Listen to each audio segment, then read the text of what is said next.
We're live, okay. No one's watching, remember, that's not very surprising anyway. If you're not watching live, then subscribe to Gadwin House, and this is the reactions to Transfer Deadline Day, September 1st. I always have problems. 2015, and yeah, I decided, to record my reactions in the live stream to the rest of it. We've only got 2 hours left. It ends at 6 o'clock. And yeah, I need to start sharing a stream to Twitter, Facebook. You know how it is. Hopefully I'm still live while doing this. Yeah, Hangouts on there, that's good. That's good. We're still live. We're still on. Good. Awesome. Right.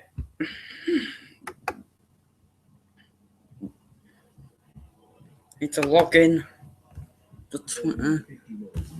Twitter.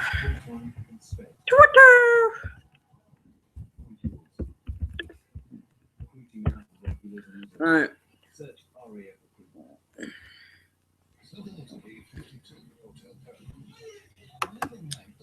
About to tweet. Live stream going down. Live stream going down. Right, it's up. It's up on Twitter. Now I need to go to Facebook. I'm uploading a link on my personal Facebook, not my full Facebook account. So if you're just randomly looking for the link for the lols, don't go to my public Facebook because you won't find it. And of course my personal Facebook is private because, private Facebook. That's not stuff to share to full on over. I don't want to share over 150 people, so yeah. That's up as well. Right. Ooh, I've got a notification on Twitter.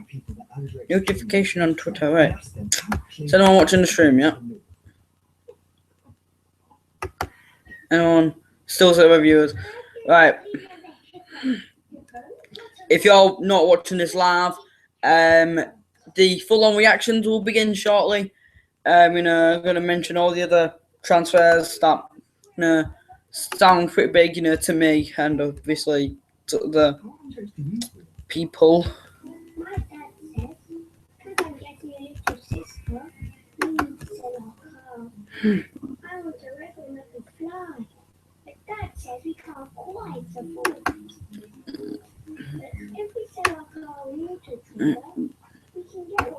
I don't even need to let Instagram do tie. Right, stream still working. God's sake. Just to let in Instagram that we're recording live reactions.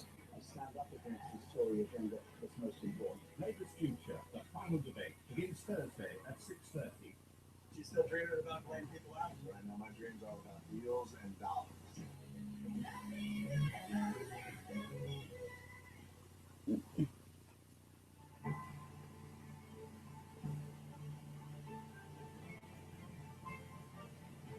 You're watching Sky Sports 5. Alright. Your home of sport. Taking a photo of that. I'll let everyone.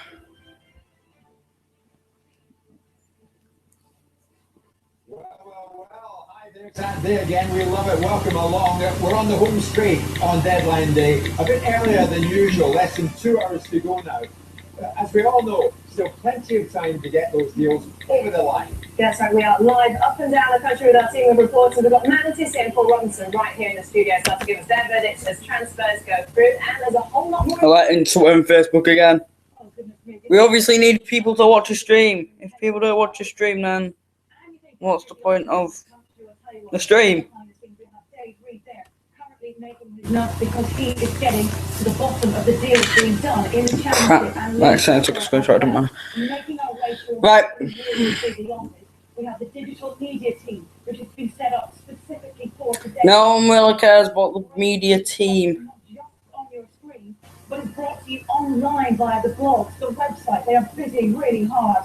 There's a planning team over here as well, planning things that are happening once the deals have been done to get the best reaction from the very best guests. We have the presenters, Fred Berry, we have Tom White, who will also be very busy, of course, throughout the day. We have the investigating, and we're making our way through the studio, very important people to the right, but more importantly is what's coming into my left. This is the ingest area where we will be That's my seeing phone going the on. cameras and what's been happening up and down the country with reporters in vision. We've got Andy Burton frantically on one of his many phones up there. We have James Cooper, who's positioned at Manchester United. All these screens are filled with the reporters, and the cameramen will be seeing as well the players who might be arriving at training grounds, but some who are leaving training grounds as well. So all the important information on the ingest area, this is where it happens. Now, we mentioned digital media.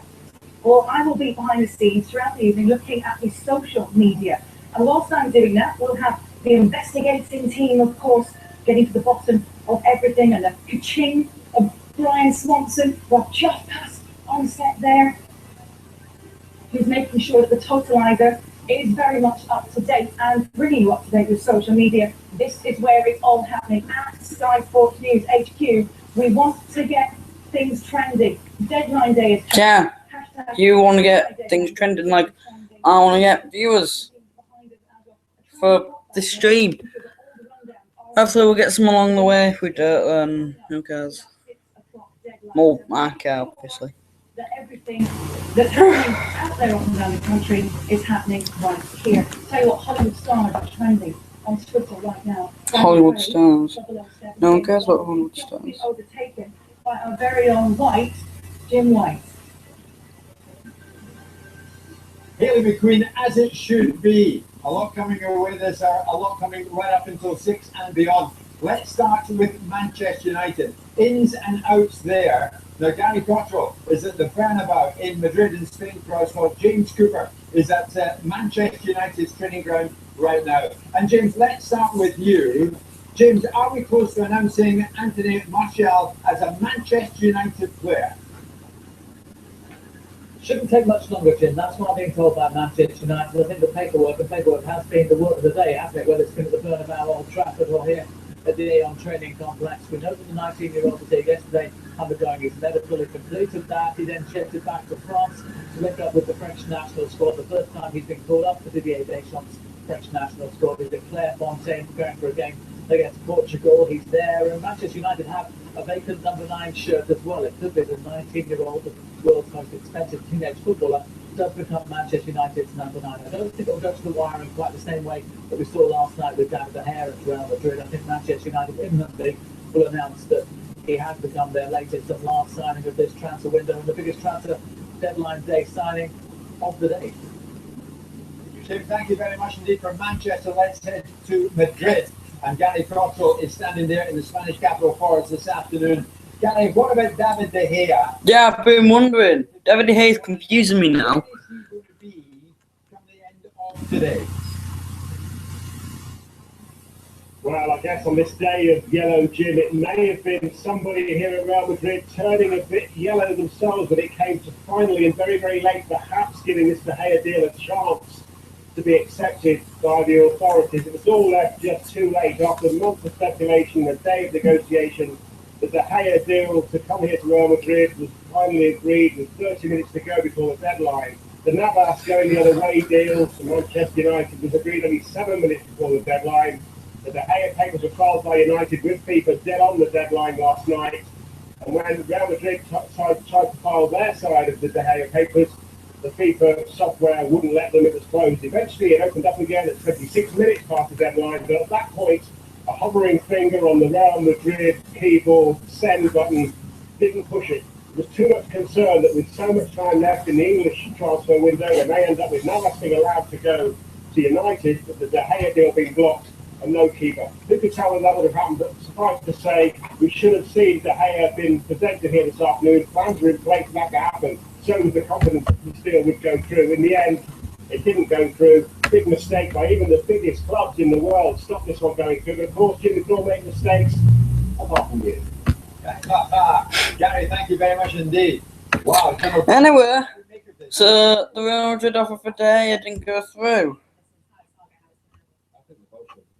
Very badly. So, I think Real Madrid have made their intention clear. They wanted the player. Real Madrid are pretty much screwed, aren't they? On the table for the goalkeeper for the last 6 months. I think he wanted to go. I have to stick with Casillas if they still have him. I don't know if Real Madrid still have Casillas or not. I won't be surprised if they still have him or got rid of him.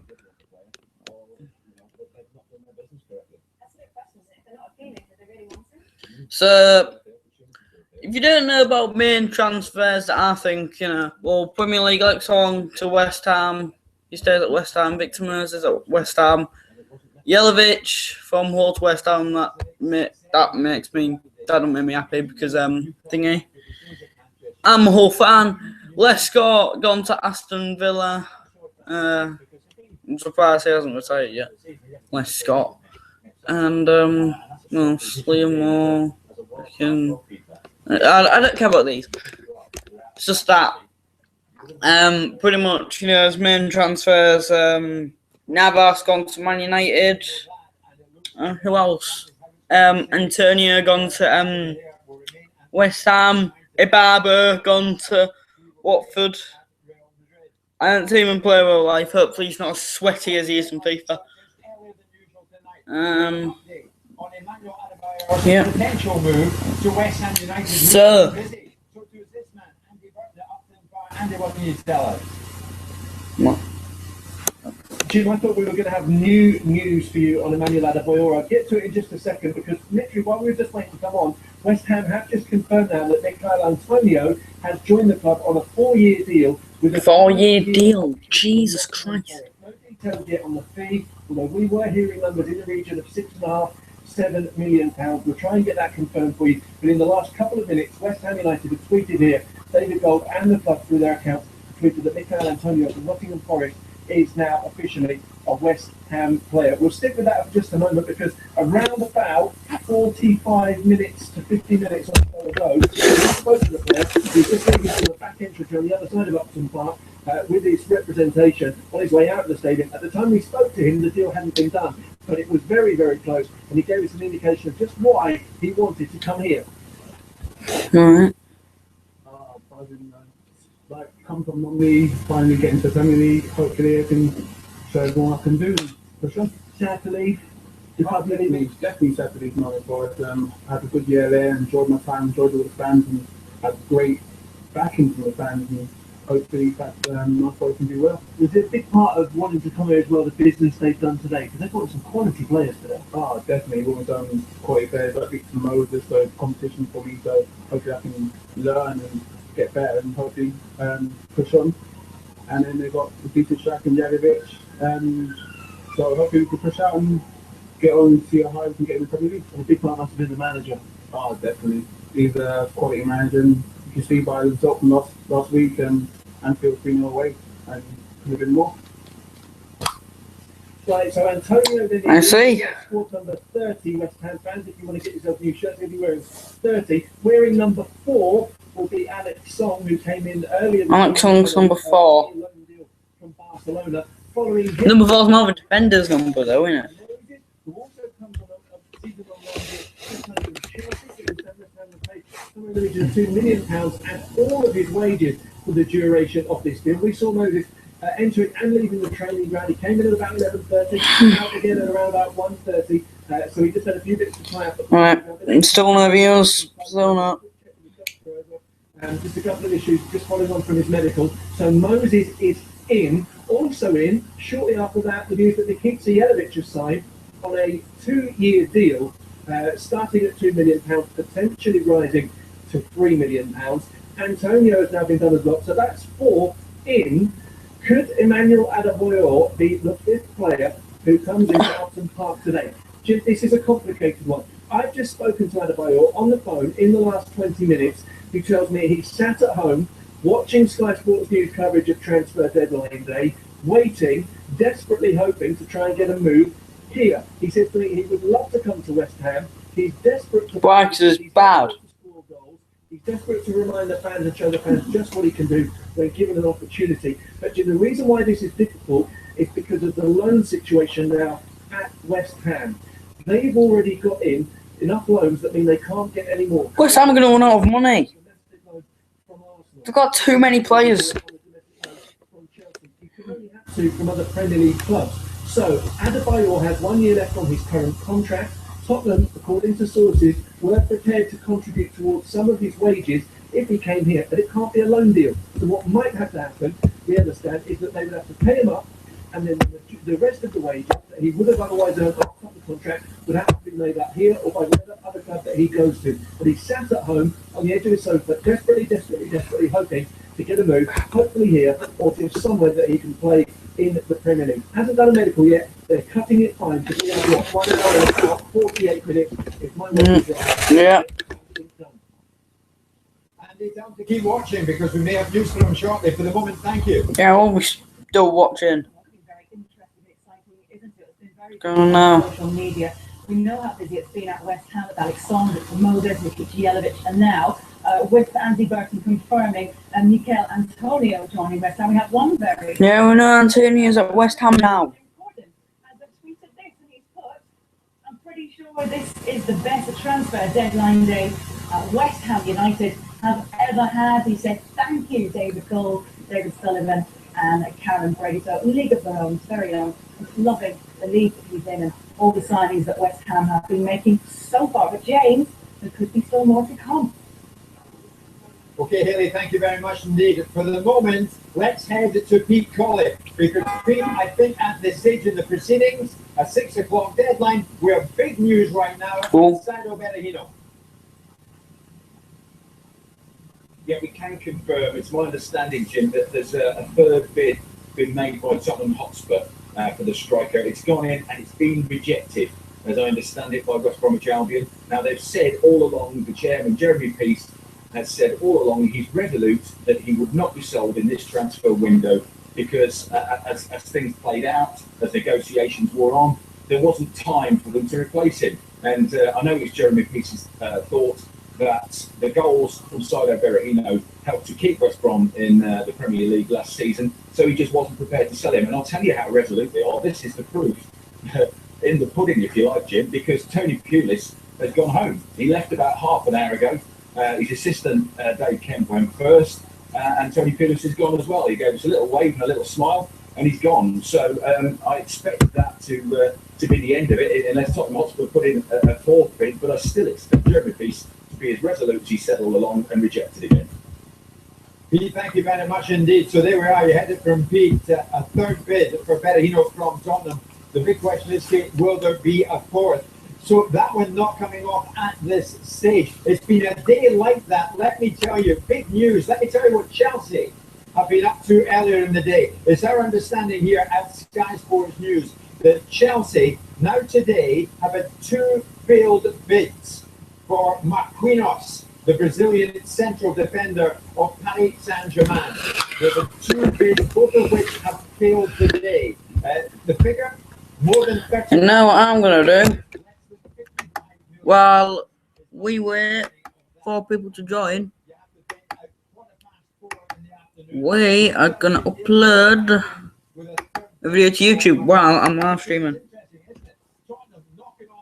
And not getting anywhere regarding Berahino. Chelsea have knocked on Paris Saint-Germain's door twice today and have failed on both occasions with big money bids for Marquinhos, the Brazilian central defender of PSG. Matt Letizia, what do you think of that? First of Berahino, Jeremy Peace is flexing his muscle, isn't he? Yeah, it certainly is. It's refreshing to see some clubs actually not being bullied into transfers.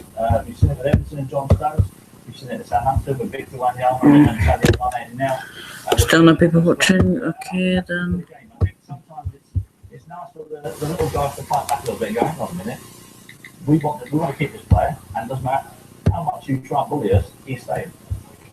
Well, that's Premier League signings going through as we speak. We're doing at Watford now. Adam Leventhal, what can you tell us? Well, over the Hornets has been a hive of activity in the last couple of hours. They have completed 3 more deals. Maybe the third one just going to be. But it's because I'm streaming, isn't it?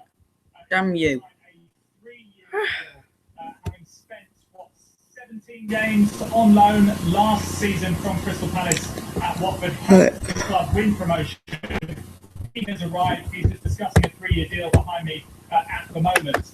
The two that are really kicking on, Obi Ilari, a 19-year-old, 6'5", strapping striker from Club Brugge, has signed a 5-year deal, and it's a big fee as well. We understand it's £6 million for him, and he arrived here earlier on, and he's still here at the training ground, just putting the final touches to that deal. But that is done. The second one, it's another big deal. Victor Ibabo has joined us. Yeah, we know Ibabo's at Watford. He was confirmed as a potential target late last night. He arrived here at the training ground with his representatives. He came, signed the deal, and has now gone off to complete that medical. So 3 incomings, and the fact that Ilari came in meant that Watford were able to release a striker, and that is Matej Vidra. He has gone on a season-long loan to Reading for what we understand is a substantial loan fee. Our sources are telling us that that's in the region of £2.5 million. So 3 in, 1 out today, and I think, I'll say it quietly, but I think we are done here at Watford. Well, no more Watford news, maybe. Anyway, we've got a video uploaded now. Now I'm watching. I feel so alone.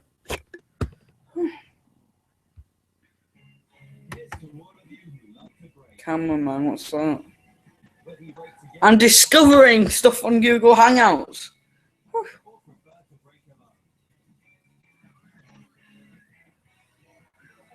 What's this? For those of you who like to share your breaks, try new Kit Kat Salmon Share. Hello.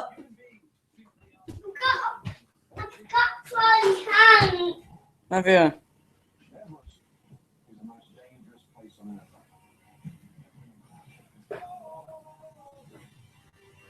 What's my little brother, by the way?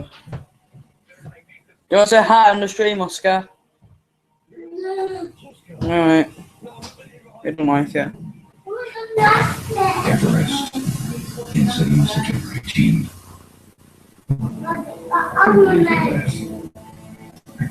All the way.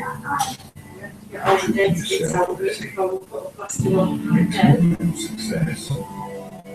Alex Newman of today. Box bottled.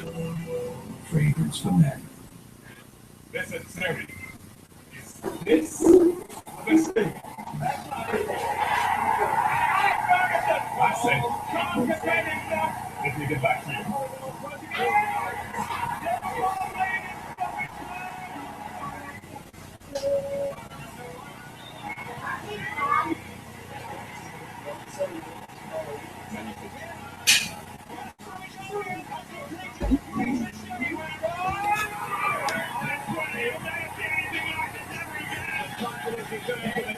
But I really need to tell you that this is the best thing in the world.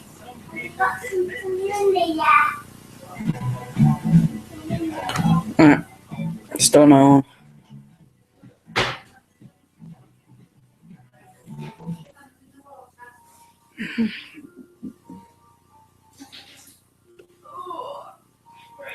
Between the stars. Through the clouds. Control room. Right. Okay, you know, let's leave it there.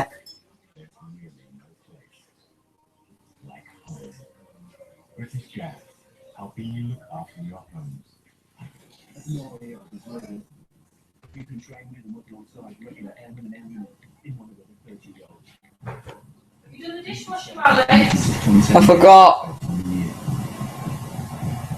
Find your role as a spare time reservist. Recruiting now. Search RAFP.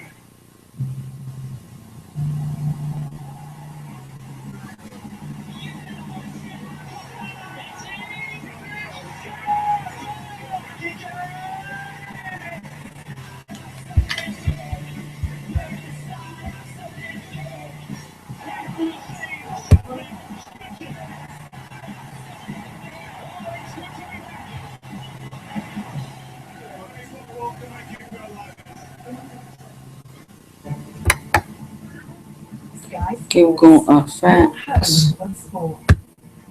What is this? This meant to look mega stream fancy and all that. Welcome back on the deadline at 6 Oh, p.m. no. That means 1 hour Interested in course YouTube. minutes left to go. Let's go for Arsenal, of course. Their fans up and down the country, all over the world, waiting desperately to see, will Arsene Wenger make another signing? Ian Bolton, can you bring us any good news? Well, the Arsenal fans are happy speaking to over this summer, wanted to see the club sign a goalkeeper. There we go, we've got a viewer. They also want to sign it's beginning to look increasingly likely that they might be disappointed on the other fronts. They've been Benzema, of course, at Real Madrid, and also at PSG. But it seems that there is a shortage of top quality players available. They have left it late before, of course. The likes of Mesut Ozil and Danny Welbeck and Mertesacker and Mikel Arteta all joined on deadline day. And Arsene Wenger, when I spoke with him last week, said he's always confident that a last-minute situation can happen. There are reports that he's in France, in Paris. The club are neither confirming nor denying that, but they are saying that I shouldn't read too much into it. Last summer, of course, Arsenal signed 5 players. 5, Jesus in January, but it's looking increasingly likely that Petr Cech will be their only signing of this transfer window. All right, thanks very much, Ian. Let's check in on Stoke, shall we? Alan Owen there for us. Any news of potential incoming? Alan, are you with us? He's not hearing us. He'll be with us in a moment. Let's bear with him. Alan, see if you can hear us. Alan Owen, can you hear me yet? No, you know what? We'll go back to him. Oh my god. Jim, let's go to you. We're going to say that all on Facebook. Lad Babel and Bob Bauer, everyone's just going to go on that. Down at Upton Park a short time ago. Matt Letizia and Paul Robinson are with Kate and myself.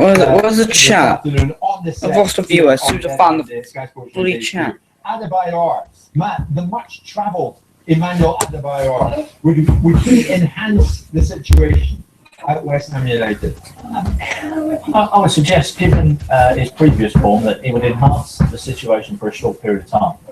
Because he always seems to kind of go to a club, do well for a short period of time, and all of a sudden it's kind of, yeah, well, I've done well for a little bit, I've got the contract, and I'll just take my foot off the gas now. That appears to have happened at most of the clubs he's been at, and I think that's maybe why some clubs are just put off a little bit behind, because on his day... By the way, if you don't know, I've already got a video uploading right now. It'll be another gaming video. I will upload normal videos. At St Mary's, it's between Southampton and Celtic. Is Virgil van Dijk. Amy, what more can you tell us? Yes, Jim, I've moved from St Mary's to up the road to the outskirts of Southampton to the training ground, and Les Reed, the Executive Director of Football, has been busy on the phones here today trying to get this one over the line because, well, Kim has long been an admirer of Virgil van Dijk. He's been at Celtic, the central defender, for the past couple of seasons. But as I say, Koeman said throughout this window that he needs a defender, and he's been very keen to sign him. You can see the pictures now last night of him having his medical, and the actual players spent the evening on the south coast. We were wondering at lunchtime why it was taking so long for this one to be announced, but then in the last hour or so it was announced.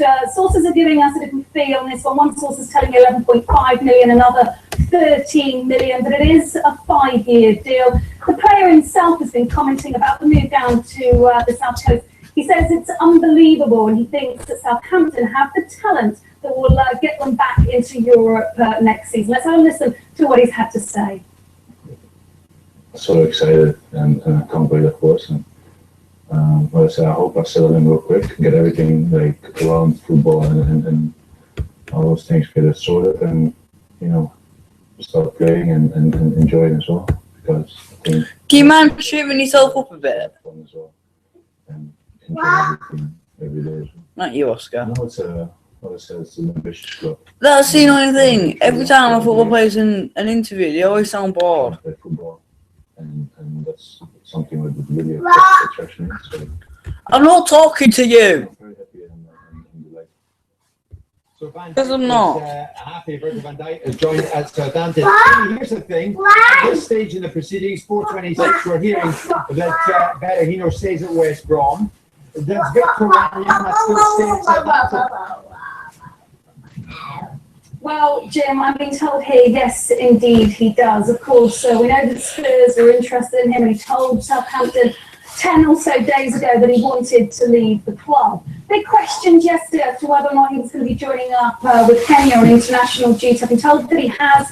Southampton is saying he very much remains a Southampton player. A couple of days ago, Ronald Koeman said that he'd given his player a bit of advice to chat to Morgan Schneiderlin about what happened with him. Of course, he ended up going to Manchester United. So indeed, at the moment, the club is saying, that's it, all of the business is done here. We're going to be hearing from Les Reed, who's been doing all of the deals. We'll be hearing from him in the next hour, but they very much say no one's going to be sold, and they're very pleased that they've got the man that they wanted, Virgil van Dijk. It was the one position that they wanted to fill over the last few weeks, and they've done that. Well, Aston Villa have been busy this transfer window as well. Thanks very much, Amy, haven't they? Aston Villa, let's talk about them. Let's go over to the Villa training ground, in fact. Mark Benson is there for us. Mark, what can you tell us? What?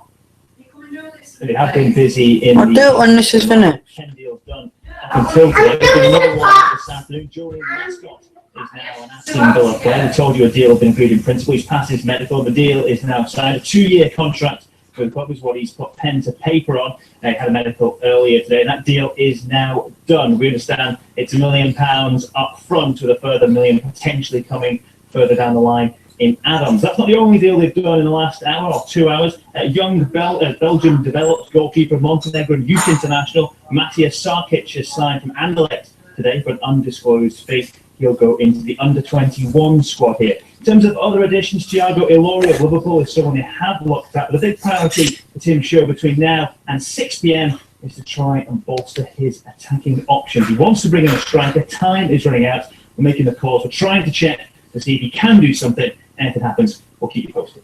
All right, thanks so much, Mark. That guy's behind him, he's going to get soaked. Now, things getting very busy for the team right here at Sky Sports News HQ. We're keeping right across all of the last-minute deals. Stay with us. The deadline, 6 p.m., remember. Go now.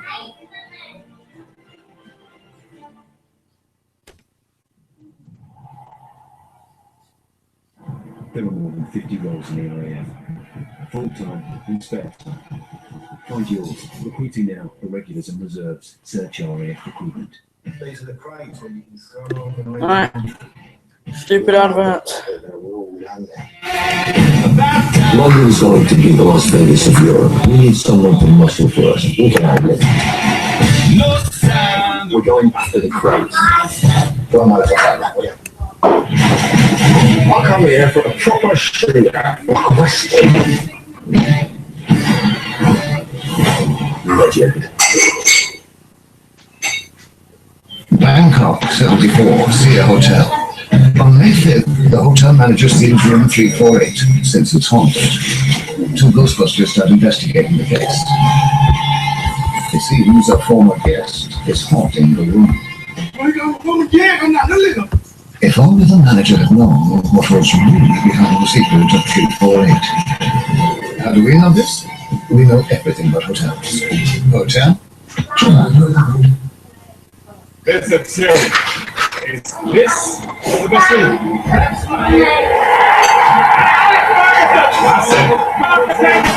Let me get back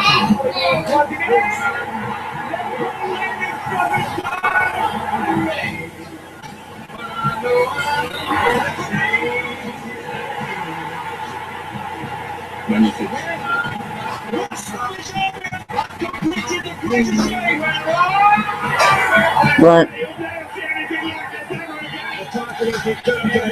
You are ready to tell me that this is the best league in the world. America, they have hot women, hot weather. But you don't have a car for rare, and that is hot. Everywhere you look, there's people with people that aren't proper actors. This morning, barely has looked there to upload selfies on each blue toy. To avoid any of these fun-related roles, get out of Carphone Warehouse, where the hip-hop thing can help you find the bestest possible thing. Carphone Warehouse. No, They don't use this unless you're in America. We are those who walk ahead. The avant-garde of fashion, design, technology. We are the sentinels spread around the city. Pioneers. I'm knackered. I'm not getting sleep because of all the YouTube. Right. We discover the way, open the way, make the way, but never, ever follow the way. So. Agent Howell's been activated. Still too long. Everything's going to be not perfect, obviously. American Ultra. It's time to turn up the heat and step up to the oche in a brand new darts-based game show. 180 starts the 15th of September on Sky One.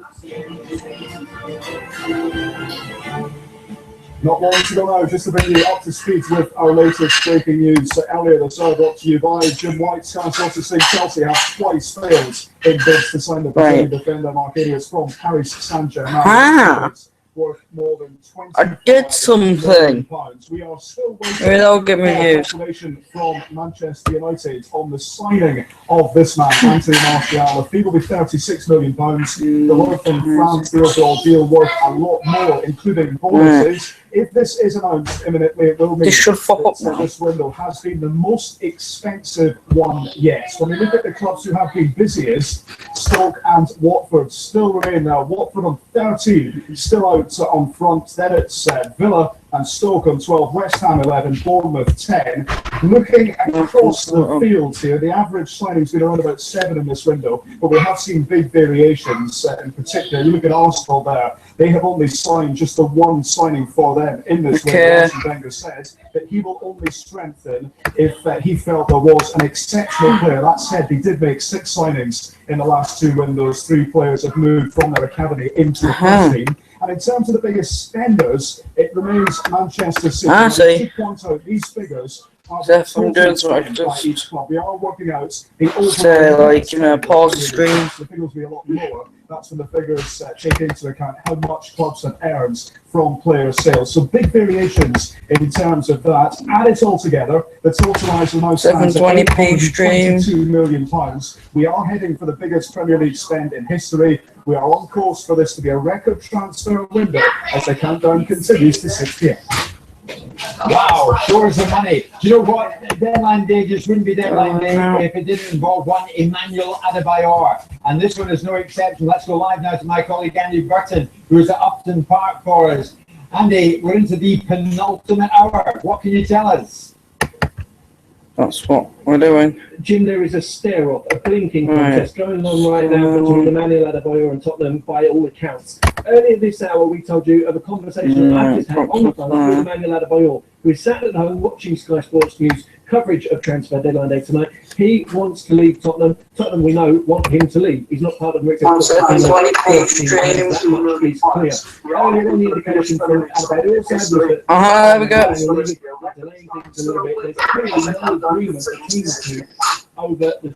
this is what it actually turns out to be. I'm that retarded. So I didn't get to see the PC's Games comments. Wait, PC Game, what's up? Since we were last on air here, hopefully you're still watching. Wants the full terms of his It's in paid up, which on apparently is in the 720p. region of £5 million, something we haven't yet got confirmed back from the other side. But apparently, the sources at Tottenham are telling us that he wants it all paid up if he's to go, and then try and take a contract here at West Ham. It seems to me a little bit of he said, she said in terms of this deal, and it's not yet any clearer, Jim, what is going to happen. All that we do know is that Adebayor, as a footballer, as a man, wants to come and play football. He wants to play somewhere. He wants it to be here. His good friend Alex Song came in earlier this morning. They were both there yesterday talking about potential moves. Well, I can see why he wants to go to West Ham. I don't think a better club wants to sign him. I'm not saying that West Ham's a terrible club, it's just like bit in the lower downs. Now watch this. That doesn't make sense. Andy Burton becomes, you call it, Technically in the middle league team. I love it. Don't ask me how it works. Yeah, no, what's up? Time ago when he was telling us that a short Alright, hopefully you're still watching. So now we can actually see what's going on. We actually have one view. I do, Jim. I can tell you that Right. Okay. So now we can Saido Berahino has see the chat and stuff. It's interesting to listen to Andy Burton there talking about this poker face that Daniel Levy's got, because it's going on here as well. You've got the meanest negotiators in the Premier League. You've got Jeremy Peace on one side, and you've got Daniel Levy on the other side, and neither are going to give on this one. I'm told the fourth bid, you can put a piece of paper between them. Not anyone or That's been believed to be rising to about £22 million. Have you been sat watching this since I've been out all day? In the business right now, and they think he's worth a lot more. They are not going to let him go. You can test the resolve here at Jeremy Peace all day long, and I'm told he will not give in. I believe, Jim, that this is going to be the last bid for Saido Berahino from Tottenham Hotspur. Let's see.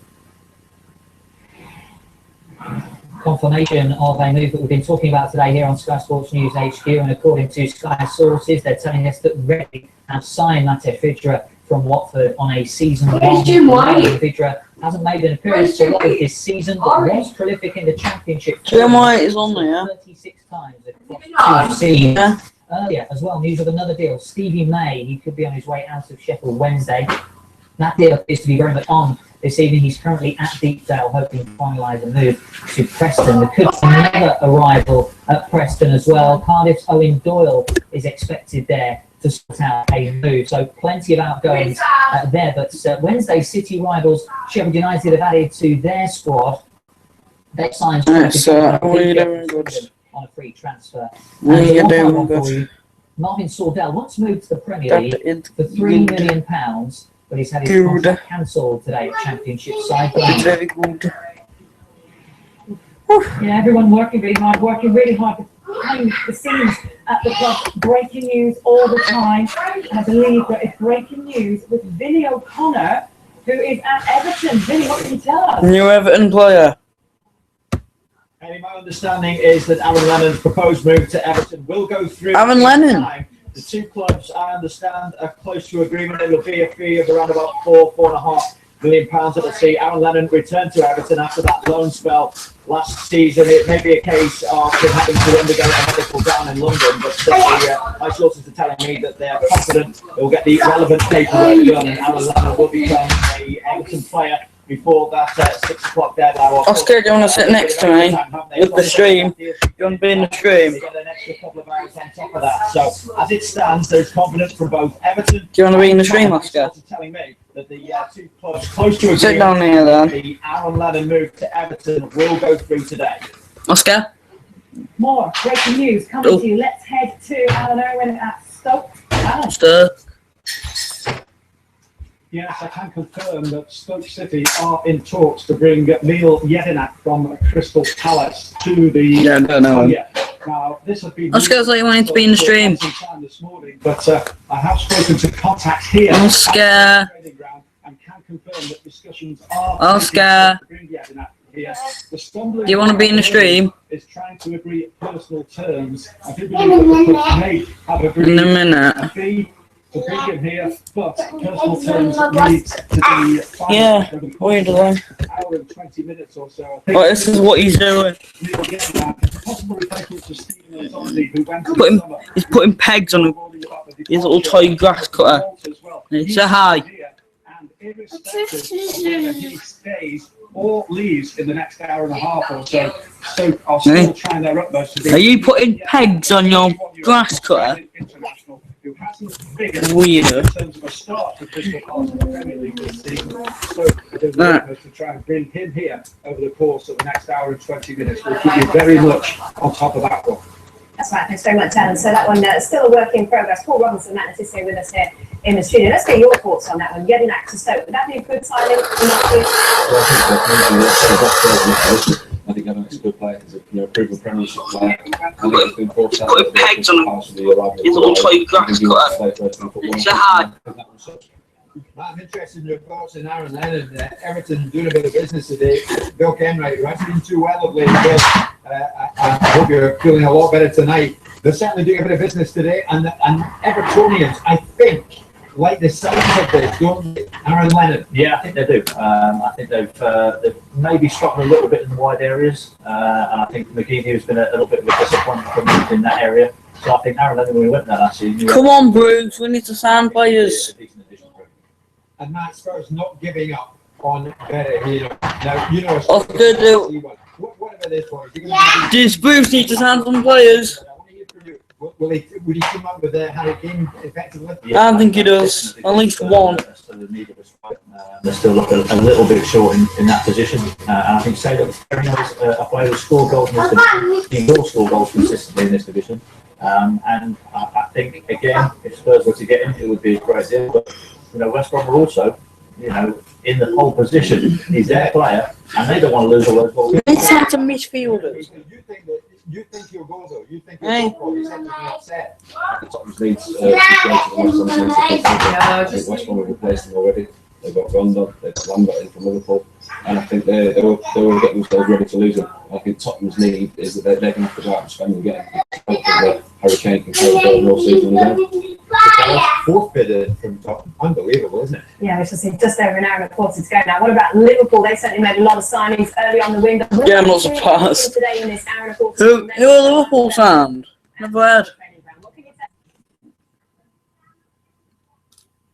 Well, we did think that we might see a couple of outgoings. We've heard already this hour that Thiago Ilori has certainly been interesting other Premier League clubs into Aston Villa, but no movement on that at this stage. Jose Enrique, I was told earlier this morning, was likely to move to West Bromwich Albion. Well, it's looking less and less and even less likely this evening because I've only just seen him leave Liverpool's training complex here at Melwood. He was in his car with another man who we believed it was his agent alongside him, but no contact seemingly made for Jose Enrique. There was some interest, we understood, from West Brom, interest too from Sunderland, but not materialising. So that's where we stand with those two. Still, let's not forget time for those two players to find themselves another club during this window. As far as ins come in, there's no one we're told to be expected this evening.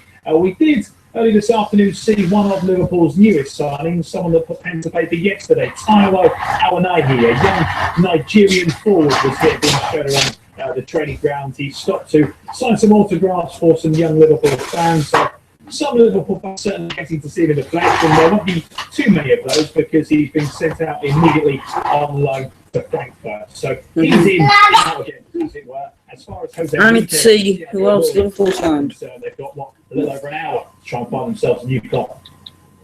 Thank you very much, Ben. Our digital Who did Liverpool sign? All the latest on the Sky Sports website and our transfer blog. You can follow all the activity online and via the Sky Sports app. Deadline 6 o'clock.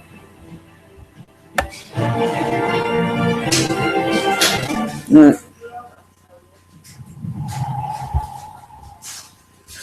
By the way, I am currently uploading a video. 21%. It's going to take forever, right? The video's going to take forever to upload. But I am uploading a video. It's 10 minutes, over 10 minutes long. So yeah.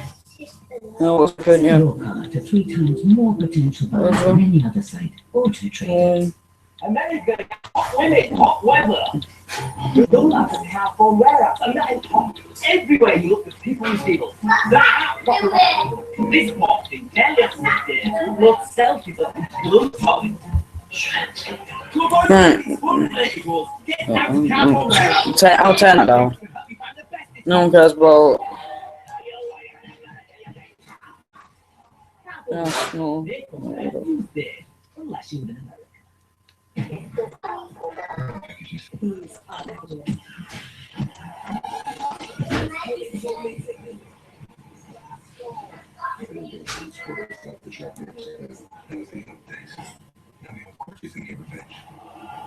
The transporter refuel insert was an IMAX been before. We gave people the Andrex clean routine to try and asked them how clean they feel after going to the loo. I feel as clean as a hippo. Hippopotamus. As clean as pig can. Oh, as clean as a squid.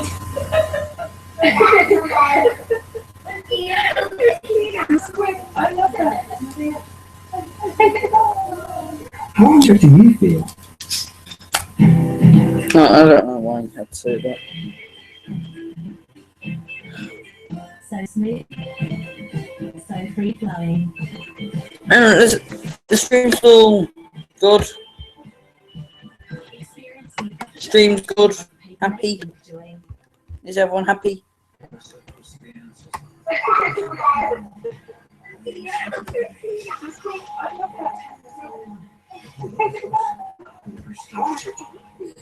Alright, so yeah, Lennon 4 million. When's Everton?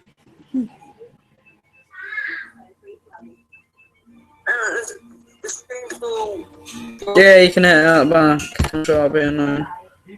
Right. So, Gilwin, hang out, yep, everyone happy. We've got an hour left of deadline day. And pretty much as soon as deadline day is over, stream's over. Not getting Liverpool transfers, so if any of you know any besides besides Tedco, if you know transfers that went to Liverpool, please let me know. I'm curious about that. Who is staying at his club. Charlie Austin linked with a lot of Premier League clubs, linked with particularly a short move, perhaps at Crystal Palace, but he has tweeted, and this is what he has put. Hashtag number 9, QPR, biggest season ahead. Charlie Austin twice down at QPR. It's a shirt number there as well. Ex-player, Alright. Down at QPR. A minute ago, we'll be joining us on set, but Jamie Carragher was just at home with his feet watching high there, and he was wanting all of the drama of the WWE. What's Jamie Carragher? Right here, goodness me. And this is his reaction to that. He says, I'm happy he's really sent on the hair. His head won't be right.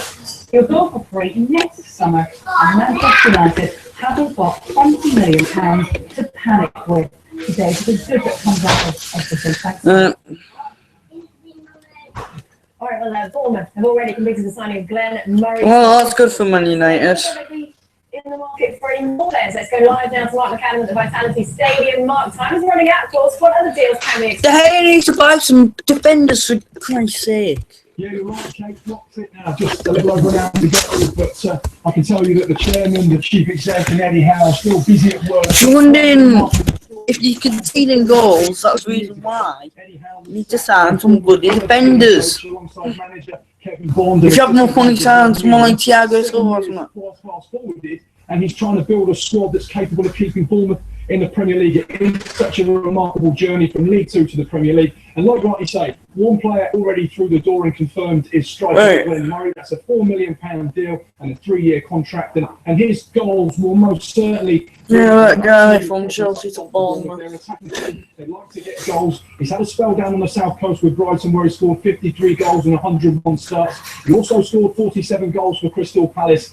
In their 4-year spell that he was there, he's certainly going to be a great addition. And I had the opportunity to speak to him when he was unveiled officially as a Bournemouth player earlier on today. It's brilliant, obviously taking his time getting here, but it's fantastic. And this is a potential move that's been going on for some time, hasn't it? How nice is it finally get it done? Yeah, it's rumbled on for quite a while, this one, but yeah, like I say, I'm delighted to be done. Why was Bournemouth?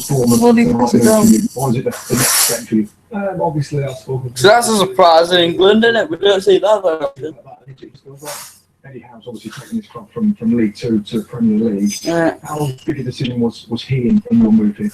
Yeah, I mean, obviously, it was crucial. Why? Should be originally investing, and obviously, after speaking to me, he won me over, and I was can't wait to get started on doing that. What do you know about Bournemouth and their philosophy and the way they like to play? Yeah, obviously, I think it's well documented. The Bournemouth like to play football, and I think I'll give them a slightly different dimension to putting the ball in the box. You've faced lots of challenges throughout your career. How big a challenge is it to join Bournemouth and try and help keep them in the Premier League? Yeah, it's a big challenge, but it's a challenge I'm looking forward to. I think we can achieve together. So Glenn Murray's confirmed there as a Bournemouth player. Another player has joined the development squad. There are 2 more. I was about to say, Real Madrid still going after De Gea, but obviously not. That's what we want to hear, Mark. Well done. maybe 2 more signings. Good grief. 10 to 5 and 2 more signings possibly at 6 o'clock. So we know now about Murray. We heard earlier about Yedinak. What else about Crystal Palace tonight that will get us going? Let's hear about them now. Russell Clark. I haven't heard anything about Crystal Palace.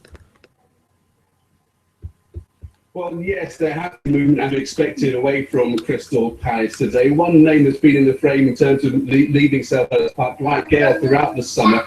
Still a chance, perhaps, that he could go before that deadline at 6 o'clock. Earlier, that Aston Villa had put in a bid that Crystal Palace rejected out of hand. We were told it was a stupid bid, it was called at the time.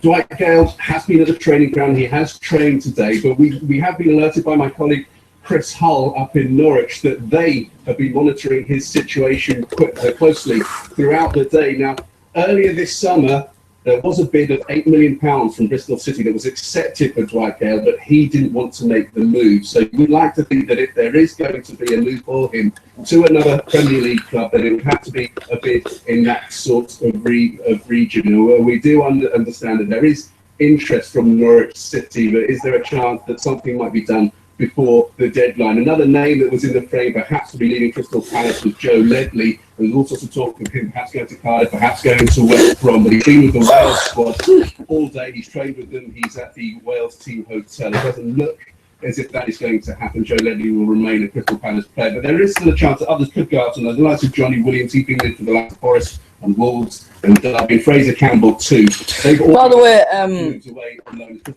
in the chat, say what club you support.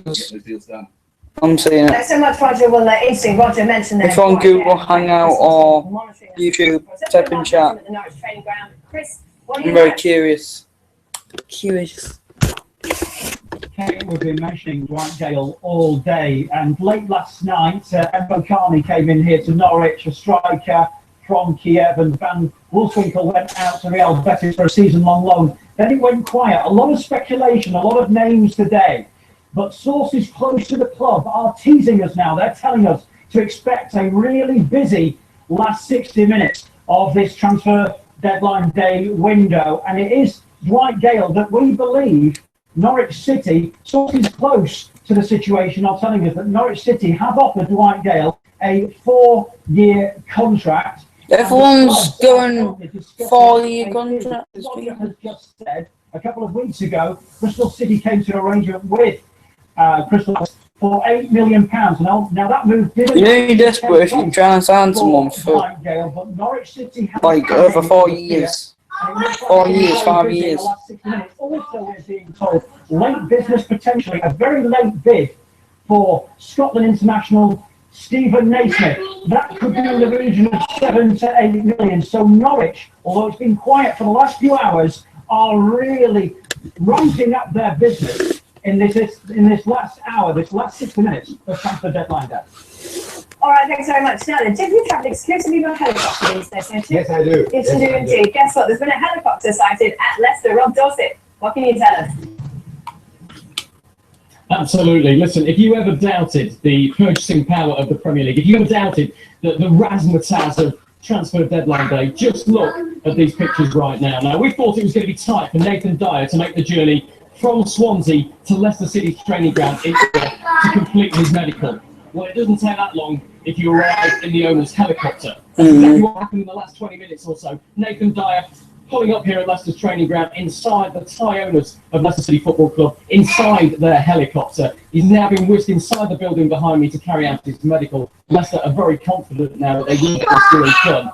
But sign contract. So Nathan Dyer is here to discuss a potential loan. So Nathan Dyer at Leicester. Leicester, yeah, Leicester. I didn't know I stopped there. I got to say it perfectly. What pictures on Sky Sports and HQ? Hello. Isn't it? Hello. Rock brewing stuff. You want to sit next to Alex? Do you want to be on the stream again? Good addition. You know you do. It's very, very handy, yeah. Nathan Dyer, I think. Go on. Probably just fell down the pecking order a little bit at Swansea. You'll break the stream. More of a squad player, perhaps. You won't break the stream, Oscar. Come on. All right, so wonderful. Well, Phil, Matthew, Go on. wonderful to have you. Just for a sec. Joining us. So we do have a substitute for the final hour of this deadline day window. That's right. It's Jamie Redknapp and Thierry Henry joining us for the final hour Oh, of this summer's deadline. Jamie Redknapp putting on Ray. And 3 minutes to go. We'll get their thoughts after the break. What the hell's going on here? What's going on?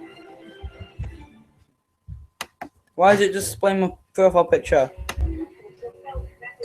We there we go. walk ahead. The avant-garde of fashion, design, technology. We are the sentinels. Let's go on the stream, otherwise the pillar's going on the stream. Alright. The pillar's going on the stream now.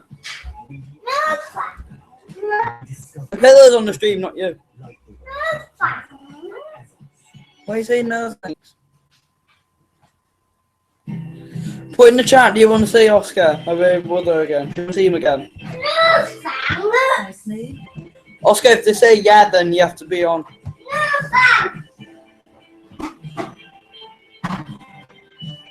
Experience the effortless writing of Papermate Inkjoy. Which one, Billy?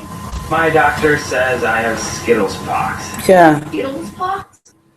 All you've done is just stuck a bunch of Skittles on you. Are they contagious? I don't think so. Contract the rainbow, taste the rainbow. I don't believe in this. I go. Oscar, who do you think should be on the stream, the pillar or you? Makes me the man of today. Box bottled. Fragrance for men. Oscar, why are you sad? Is it because you're not on the stream? It's because you want to be on the stream?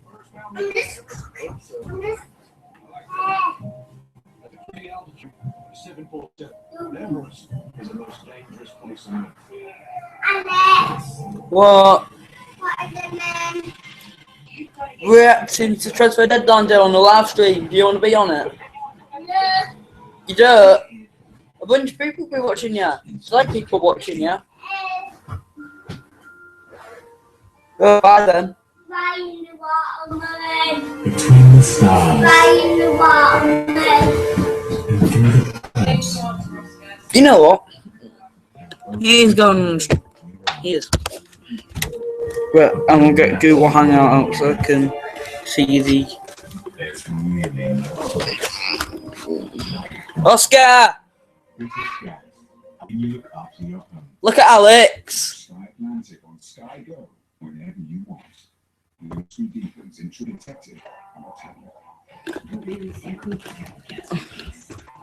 I don't know what he's saying.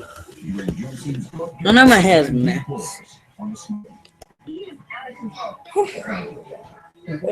Just the amount of what was cooking. No words. Why are you at the sink? Do you see him?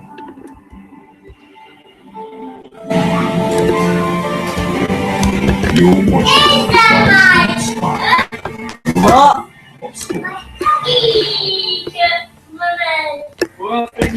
Fuck, you can see him.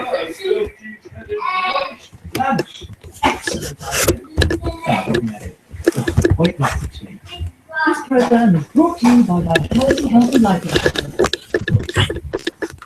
Let's see. Try and find Oscar.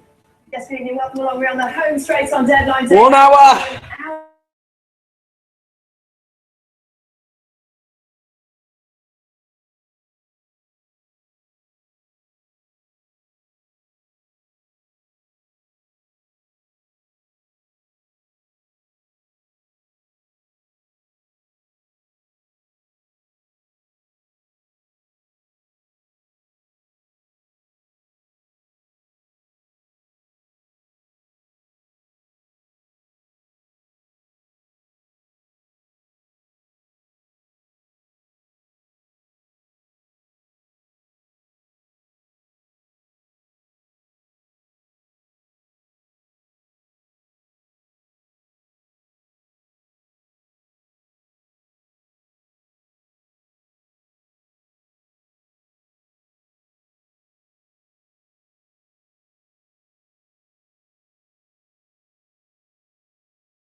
It's working. Everything's working. They forget about the fans. No, it might be It's clearer. Yep. If you want to know what happened, the laptop needed a restart. So, yeah, the stream did kind of go off for a bit. Remember, Tottenham were in with a third bid today, rejected. A fourth bid, rejected. Or was it rejected? Pete Colley, what's your understanding? Where are we with this one? It's been knocked out of the park, Jim. They've put 4 bids in over the summer for Saido Berahino, and every time they've come up against the result of Jeremy Peace, he's rejected it again, and it looks like they've won their battle to keep their star striker. And I know that this whole deal has left a little sour taste in the mouths here at West Bromwich Albion. Jeremy Peace, he's not a happy man. He's not happy with Daniel Levy, and he's not happy with Tottenham Hotspur, because they told Spurs what they thought their valuation of their star player was, and they do believe they've got, you know, a hot young prospect here, Jim. And they told them what they wanted. Tottenham have come nowhere near that, and they think here at West Brom that all it's served to do is to just to make an unstable situation for their striker. He hasn't played the last 2 Premier League games, so you look at that situation. They look like they've kept him, though. They've kept their resolve. Tony Pulis is gone for the day, so no business here. They're going to keep Saido Berahino. Yeah, good. We continuing on that. Technically, Tottenham, as soon as Tottenham got rid of Bale, there were nothing. Saido Berahino himself, he is not happy. He said, look at this. I'm going to try and get that video back up. I can't say exactly how the club has Back up to uploading. treated me, but I Game video. officially It's not a live stream, it's I never play Jeremy Peace. video for YouTube. I can't exactly say how the 10-minute video. I don't know why I've got my brother's finger. Big news there. But Pete Colley, but he's not happy with, of course, the situation right there, and the fact that he's kind of been left sweating this one out. So as long as he is there, Berahino doesn't want to play for the club. This is not the end of this one. Haley, thank you very much. Cherry Henry and Jimmy Redknapp in studio with Kate and myself on deadline day. We heard it there. Cherry, you were shaking your head to that. Saido Berahino, in the knowledge that West Brom have said no to a 4th bid from Tottenham, is now saying tonight, I will never play West Bromwich Albion again. What do you make of this? That's exactly what I meant before. I said it has to be clear. Because for him to say what he said, and I don't actually excuse what he said, he should never have said that. Keep it within the dressing room or the office or whatever you want to keep it in. You can go out there and say that people needs to be clear. Was it? Did people say to him that he could leave? You know, let's say, okay, stay another year, or and then you can leave at the end of the season if you do well. We'll allow you to go, because it seems like he had the reaction of a player that wasn't treated the way they were supposed to treat him. Now people might say, "What do you mean? He's a player. He's employed by West Brom, and if he has to play, he will have to stay and play."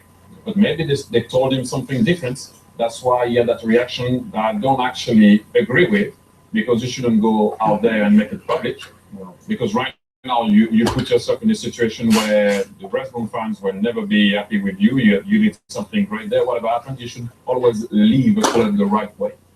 Absolutely. It's a ridiculous thing to say for the young man. I'm sure he's getting all sorts of pressure. He's probably got his agent ringing him up saying, we've got to force this issue for you to move. Daniel Levy obviously doesn't want to pay top dollar for him. But Tottenham have got to pay up. They've got to look big. They've got to sign him. If they want him enough, they've got to pay the money that Jeremy Peace wants for him. They've obviously given him a price, be it 25 million. They probably see Manchester City for Raheem Sterling out for 49 and thinking, well, surely he must be worth at least half as much as him. I think he's a very good player, Saido Berahino, but to behave like that is appalling. You can't do that. I mean, to say you're never going to play for West Brom again, if in 2 hours once the window closes, what are you going to do for 6 months? You've got to play some football somewhere. You know, on the strength of that, Jimmy, do you think Tottenham come in with a 5th bid? Probably. Knowing Daniel Levy like I do, yes, probably. But you shouldn't be playing the game like this. Tottenham got 3 points this season. They should have signed Saido Berahino at the start of the season. They wanted him that much. He might have been the difference in all those draws and perhaps not scoring enough goals. He could have been the person that gave you 6 points, 7 points even. Why Tottenham mess around like this in the transfer window all the time? I don't know. But there is one thing: the so-called representative or agents, or however you want to call them, right now, who is exposed now? Berahino, and that's it. From that what we read early on, who's exposed? Might you see a bit of the as a deadline player. there. Whoever you see before you put that out there, that's a massive It's actually mistake. showing. Never do that. That's why I believe if it's clear right from the See it? the player doesn't have to do that. People say it's untenable now. I don't agree with that. We've seen it many times before. The player will say, I don't want to play for the club ever again.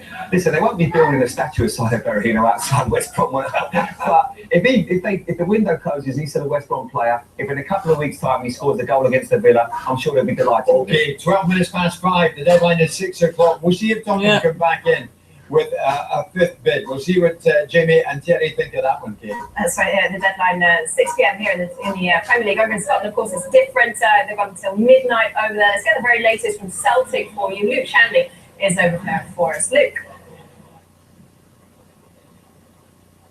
Celtic have signed Ryan Christie on a 4-year deal. He will return to Inverness on loan for the rest of the season, although Celtic do have an option to bring him back to Celtic Park in January 2016. He's the Scottish Football Writers' Young Player of the Year. And now, will there be more? He will be unveiled at a media conference at 6 p.m. We will bring that to you later on. And Celtic now have money to spend. I'm in a Scottish accent. I'm in a Scottish accent. It's got me bad. Because when you say 6, it sounds like It is a midnight deadline. Stay with us. Okay, then. Thanks very much, Luke. Now then, what's left pending at West Ham? I just wonder because already they have signed 4 players, and we're hearing that this situation regarding Emmanuel Adebayor very much in the balance through before Signer, of course. James Adebayor, a good addition at West Ham. What do you want? Right, he's a good addition for anybody. Tremendously talented player. Of course, he's almost wasted. Paid the last 5 couple of them and then yeah, it doesn't happen. Meant people would be happy to sit there and take his wages. It's a bit of a shame. Jerry, I want to throw one of you tonight. We're getting a big reaction. The thing that today, earlier today, failed with not 1 but 2 bids. Yeah. Brazilian defender of PSG. Now they haven't got much time. Was that even 5:15. We wonder what you think of that one, because Marquinhos, would he have been a good addition? Hasn't been. I could use this to eat my head. At Chelsea, Mourinho obviously thinks so. But he can definitely do a job, and he's not playing regularly for. He's a genius. Just have an itchy head, just use your brothers for you. But it's good in the air, and he can definitely add something into that Chelsea team. But the only thing I would say, we go back to the same thing. Why so late?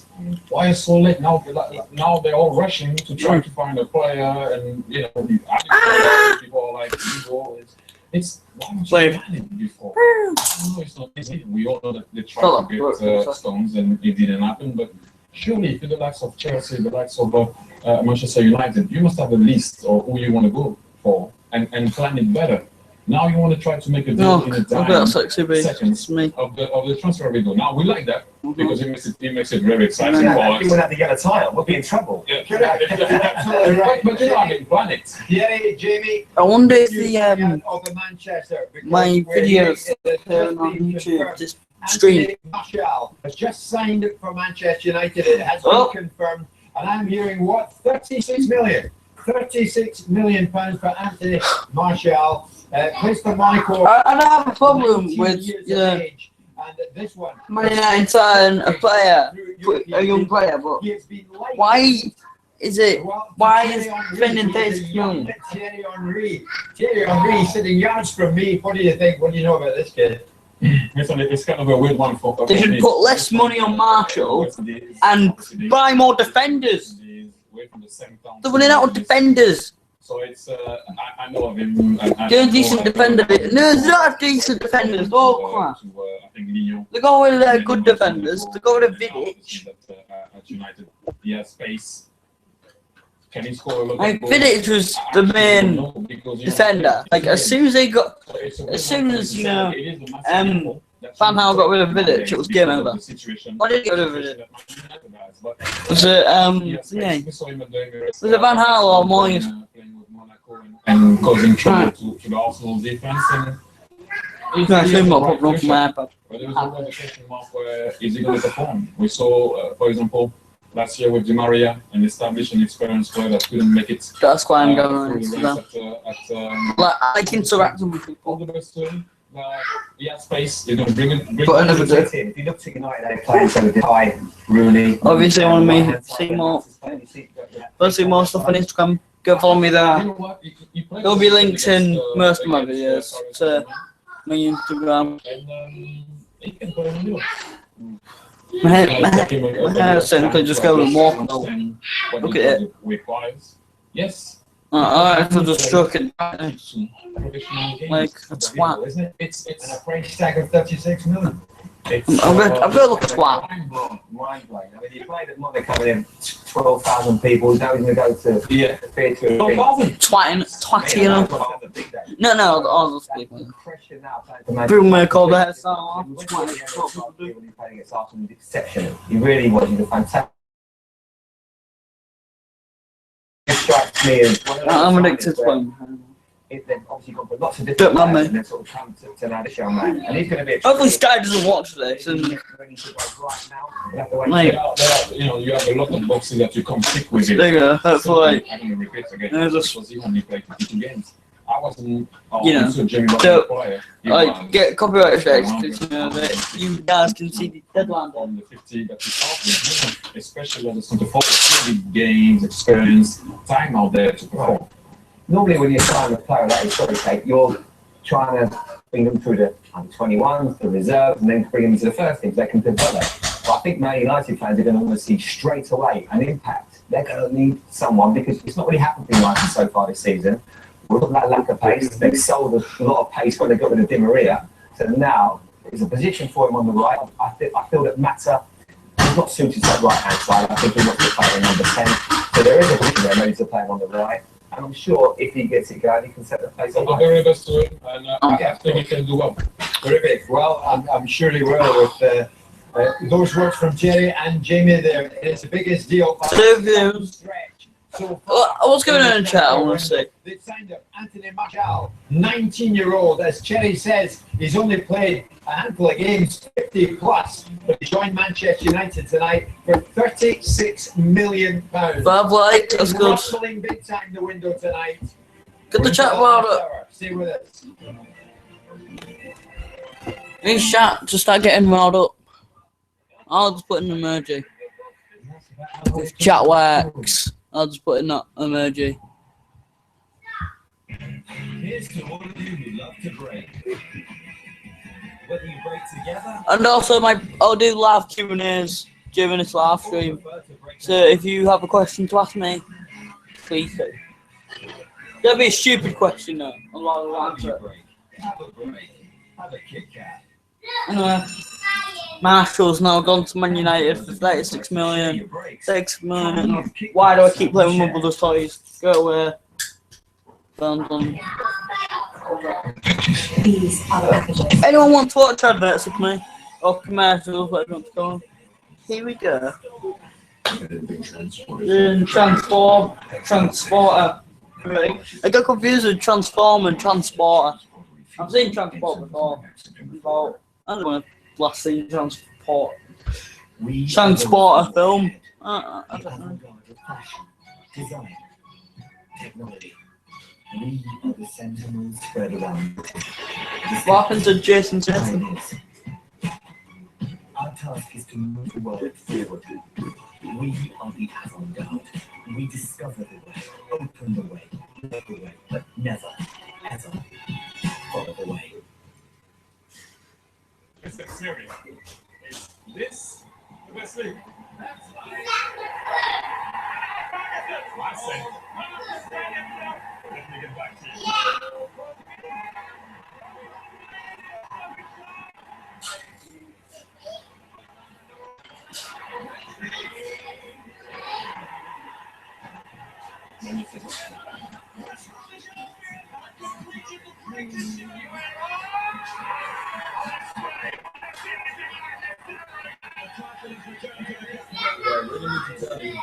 This is the best in the world. Yeah, say it right, innit? because of those Newcastle pricks.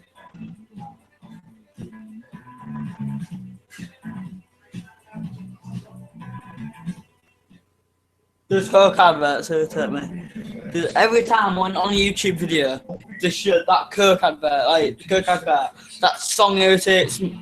They use the same song and I hate that song. And now, if I hear that song again, like typical, when I hear that song, I get irritated. Well, it's not as irritating to do it on YouTube. In one of the 30 roles. Then you could start by committing to 27 days of your spare time a year. Find your role as a spare time reservist. Recruiting now. Search RAF Recruitment. Agent Hal has been activated. I just told and I shoved it to this gentleman. Obviously, American Ultra. I don't get what that film's about.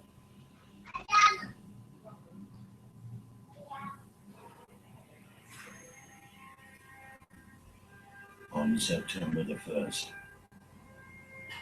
this will be the most powerful machine in the world. What is it? Of football. No, it's just advert. You're not Ric Flair. Go away, you're not Ric Flair. Sky Academy uses the power of TV creativity in sport to unlock the potential in young people.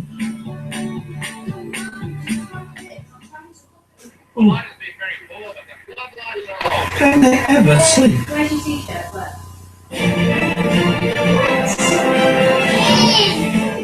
This was Andy Marshall after it was decided by Manchester United that the club would make this young player, a 19-year-old player from Monaco, the most expensive teenager ever in British football history. And now they've signed him tonight, 36 million. He's a United man. He is a Manchester United man, and the club have tweeted to confirm that it will be a 4-year option. 4-year with an deal. extended further year as well. They tweeted using the hashtag welcome. Everyone's going 4 year. Completing his move from Monaco, accompanied by this picture of him on the Instagram page linked into their Twitter as well. And this is what they have said. It's already in England. For a 4-year contract with the option for a further year. And there's also actually quotes as well from the player himself and Yuri Van Gaal, just a little line from each, with the Martial saying, "I'm so excited to be joining Manchester United. I've enjoyed my time at AS Monaco, but I would like to thank them and the fans for everything they have done for us. I'm really looking forward to meeting my new teammates and working with Louis van Gaal. I've always wanted to play in the Premier League, and to join the biggest club in the world is what every young footballer dreams of." Louis van Gaal as well is delighted, and he's commented by saying, "Anthony is a naturally talented, young, multifunctional forward with great potential. We've been watching him for a while now, and he's developed immensely during his time at AS Monaco. I'm delighted he's joined Man United. I believe this is the right club for him to continue his development as a young player." It's official, this is the most expensive window yet. Premier League clubs have now signed off nearly £860 million in this summer's transfer. Bigger, Oscar. You going on stream? Bigger, walk down a bit. Bigger. Hiya. Toot chat. Let's just go and chat. No, no, no. Oh, you don't see yourself again. We can have a No. look at how the two There you go. No, the Papi Chapotti, he's already I'm signed gonna that go hang out. for Good. Chelsea, but Michael Hector from Reading, that deal is still ongoing, looking Nah. to be finalised. Cuddly love. Do I get cuddle? So, Chelsea No. fans, what are you getting here? How What? to go Cuddle on the stream today. No. This is how he cuddles. He just puts his head on me. What? And kiss as well. Michael Hector, a homegrown player, remember, for Give me a Chelsea. kiss. At the age of 23, Oh, the you centre back, he's going to get cousins. better. Mwah. Those stats are going to improve. Chilaboggi, though, is approaching his peak for a centre. I was a big one. What are you doing up there? I'm watching silly. Are you watching telly? Sit there. Oscar. Oscar. Go away from the computer. Sit down.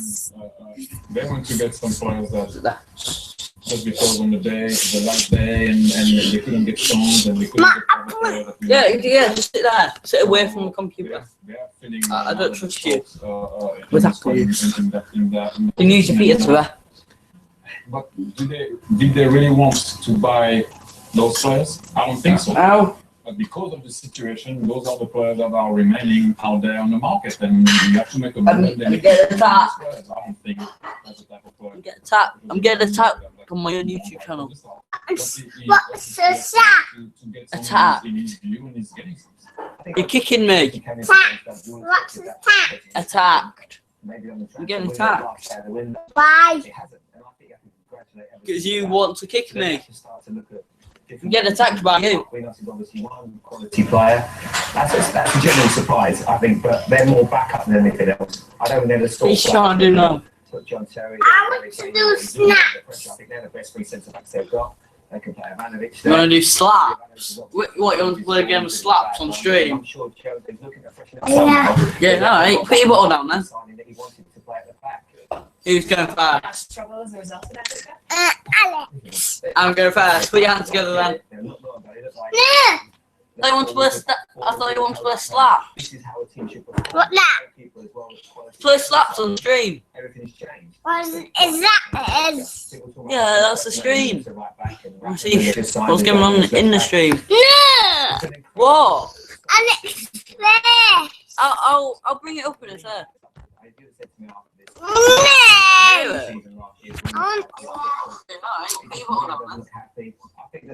They could sign. Did you see it? I'm going fast. Put your hands together then. Keep trying to. Hey. Don't go up the camera. It's us again. Don't play slaps. No. Good guy, you said you did. You said you did. Let's go right now to the Tottenham training ground. Yes, you did. What can you tell us? Yes, you did. I don't want to. Very sour indeed. Did you say you wanted to play slaps? No. Yes, you did. Yes, you did. Well, I'm talking to you like an African. Yes, you did. Yes, you did. Looking increasingly unlikely they would. Someone's going on with Tottenham. Okay,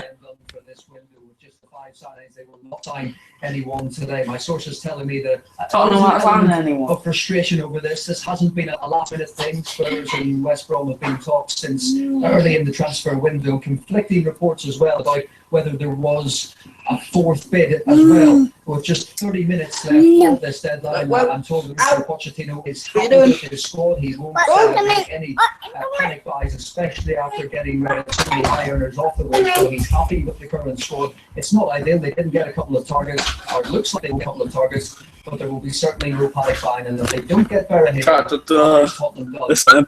it's like. This is like his best friend. He calls him Doggy. He's used to dog.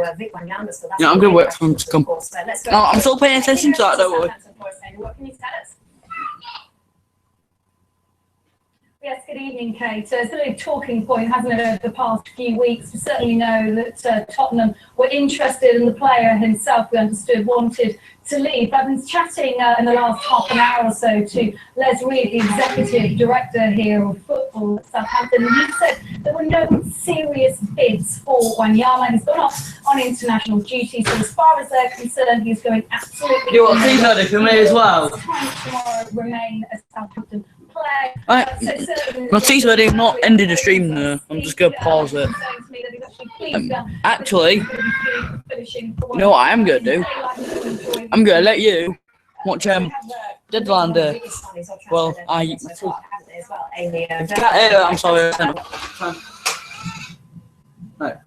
They absolutely have an £11.5 million deal, as I understand. It's a 5-year deal. Now, Virgil van Dijk was today a Celtic player in the last couple of seasons, a central defender. Ronald Koeman has been a fan for a time. Les Reed actually said that they've been after him as well for at least a year. So it was good news for them. For the last few weeks, Koeman's been repeatedly saying all he wants is a defender.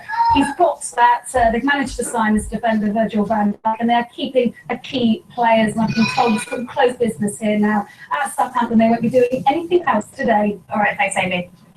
They won't be, but plenty of other people will be doing plenty in the next half. Less than 30 minutes to go. It's a 6 o'clock deadline. Stay with us. We'll keep you right across all the last minute deals.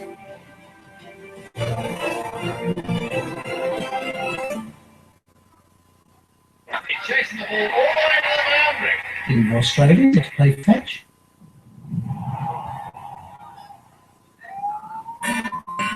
Collected money at Money Supermarket, and now he feels epic.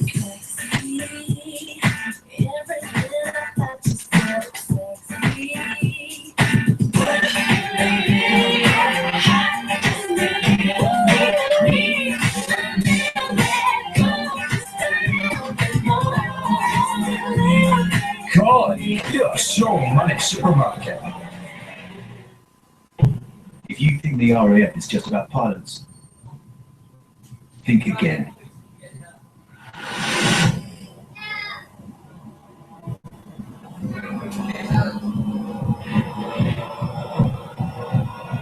There are more than 50 roles in the RAF, full-time and spare time. Find you. Recruiting now for regulars and reserves. Search RAF recruitment. Yeah, hello. I'm having baby problems. If anything's happened, please let me know. I'll come back when I'm done. I'm not done yet. Come on. I'm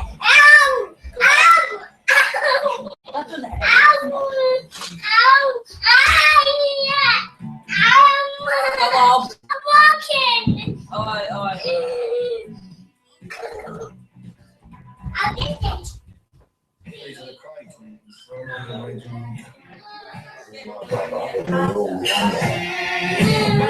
London is going to be the Las Vegas of Europe. We need someone to look for us. We're going after the craze. I'll come here for a proper shooter. Legend. My dad says, because I'm getting a little sister, we need to sell our car. I want a red one that can fly. But Dad says we can't quite afford it. But if we sell our car on Auto Trader, we can get one with a TV in it. I like my new car. I'm not sure about my notice for that. Sell your car to 3 times more potential buyers than any other site. Auto Trader. No.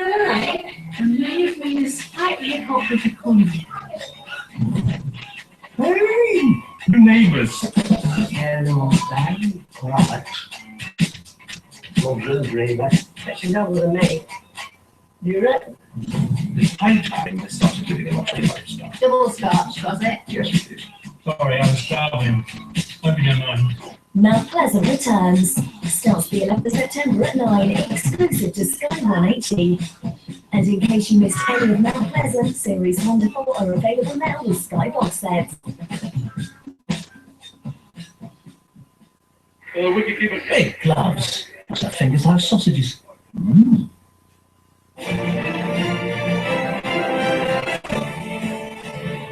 Well, now, deadline day may be coming to a thrilling conclusion, but the big events just keep on coming here at Sky Sports News HQ to celebrate the start of the new NFL season.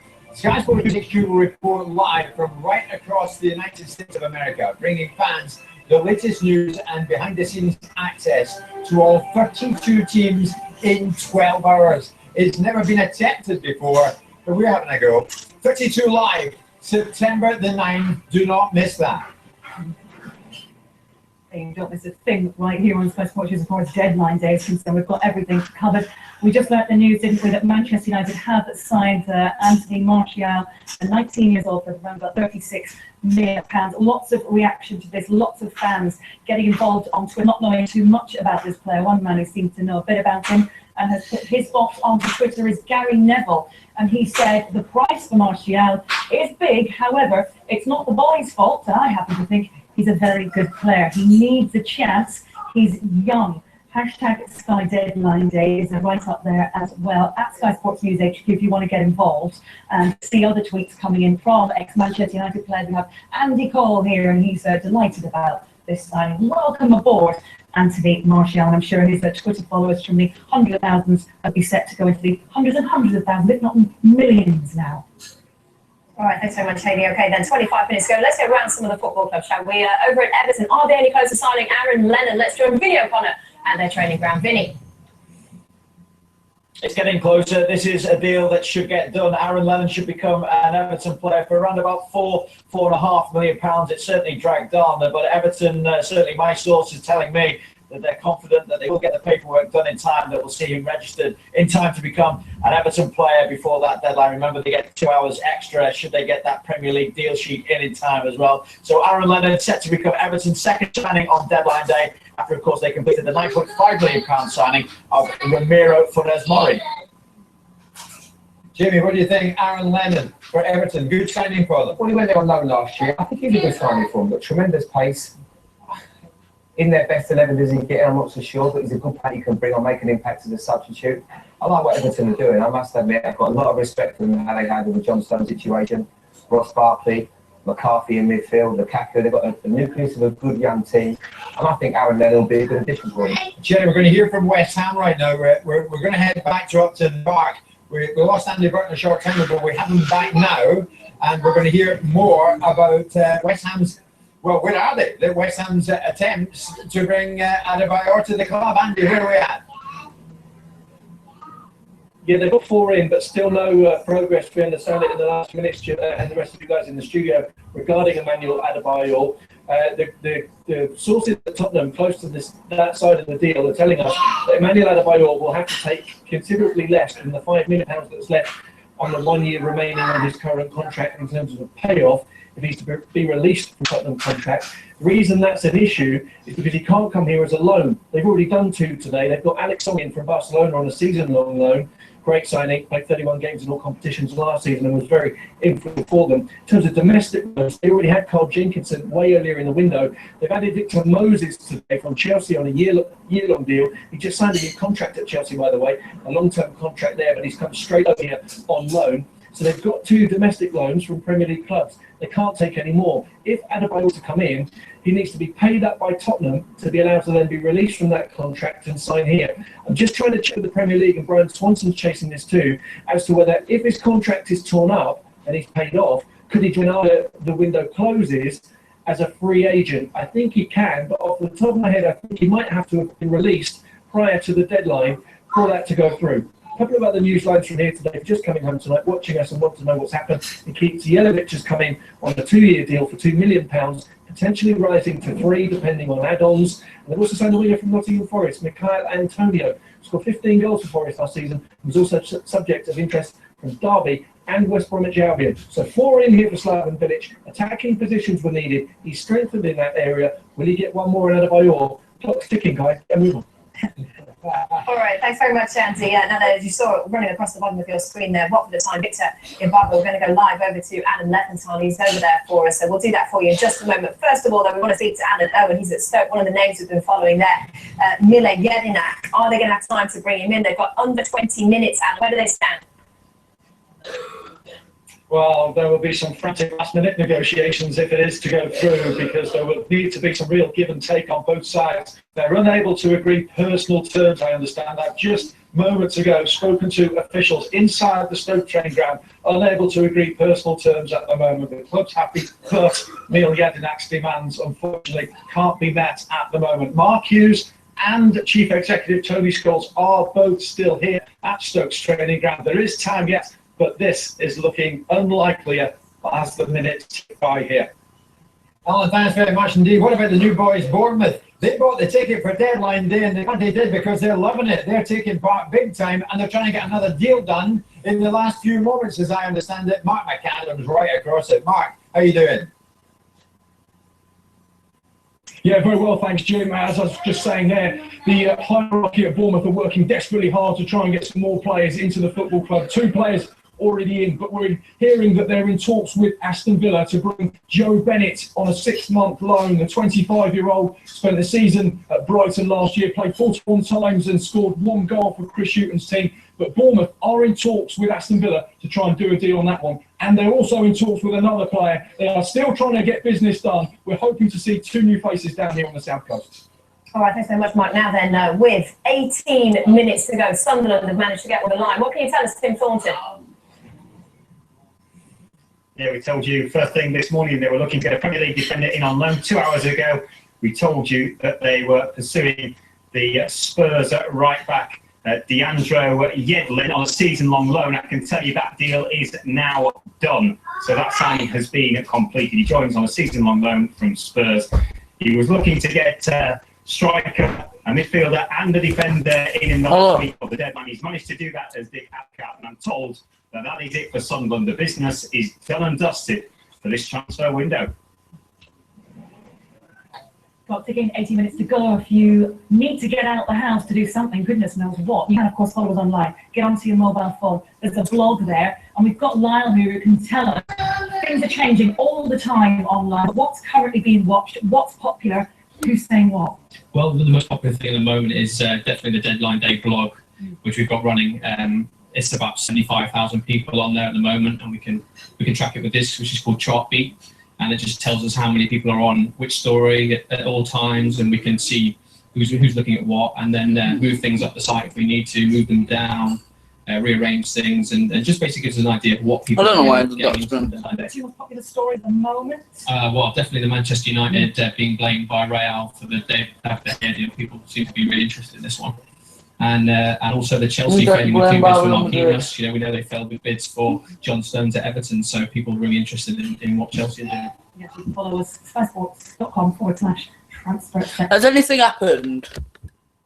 Leave it in the chat. Thank you very much indeed. If anything's 20 happened. minutes ago. Kate, I must be showing signs of distress. I've had a text message from Leeds owner Massimo Chilio, which reads: If nothing's happened, just type in chat. Just type in the chat now if nothing's happened. Jimmy and Cherry are with us in studio. Jimmy, you okay at this stage? Massimo's hoping we're all okay. We are okay. Yen and I, for Stoke, anything? I think it'd be a good signing. He was instrumental in what Crystal Palace did well for the last couple of years, but I think what's happened at Crystal Palace, they've almost moved on to another level with the likes of Kabay, so he's probably surplus requirements. I think it'll be a good signing. He's striking a really good type. He's a good leader, good in the air, can play defence, midfield, predominantly obviously defensive midfield player. Oh, it's my husband. It's been Not really. Jimmy, stay with us because we're going to take a very quick break. Better than the reflection of my iPad. Just over 15 minutes to go until 6 o'clock, and 6 o'clock, the deadline, of course, tonight. Stay with us as the final deals in the final moments are done. 15 minutes left of Deadline Day and the stream.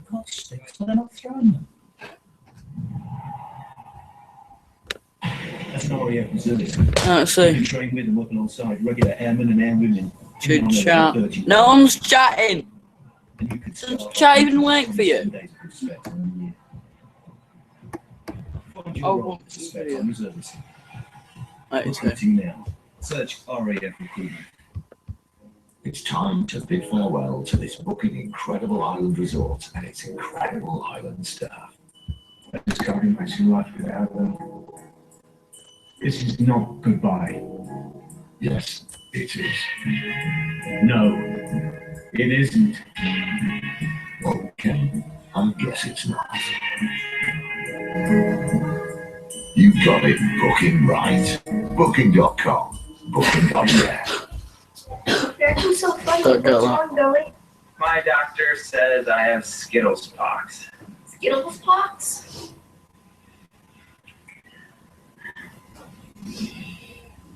Are they contagious? I don't think so. Contract the rainbow. Taste the rainbow. I don't believe in less. And go all the way. Be true to yourself, I say.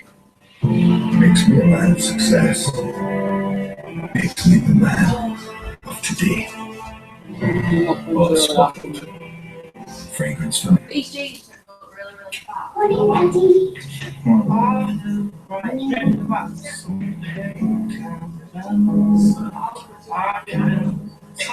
ABC.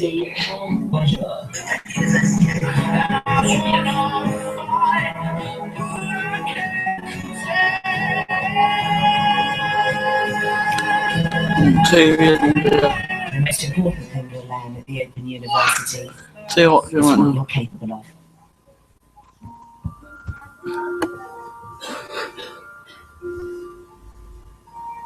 Between the stars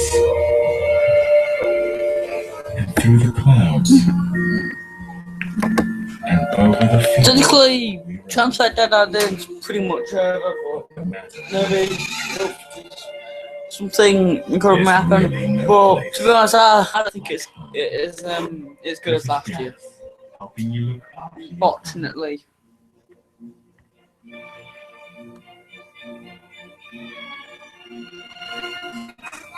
Viva la Ferrari. La Ferrari è grande.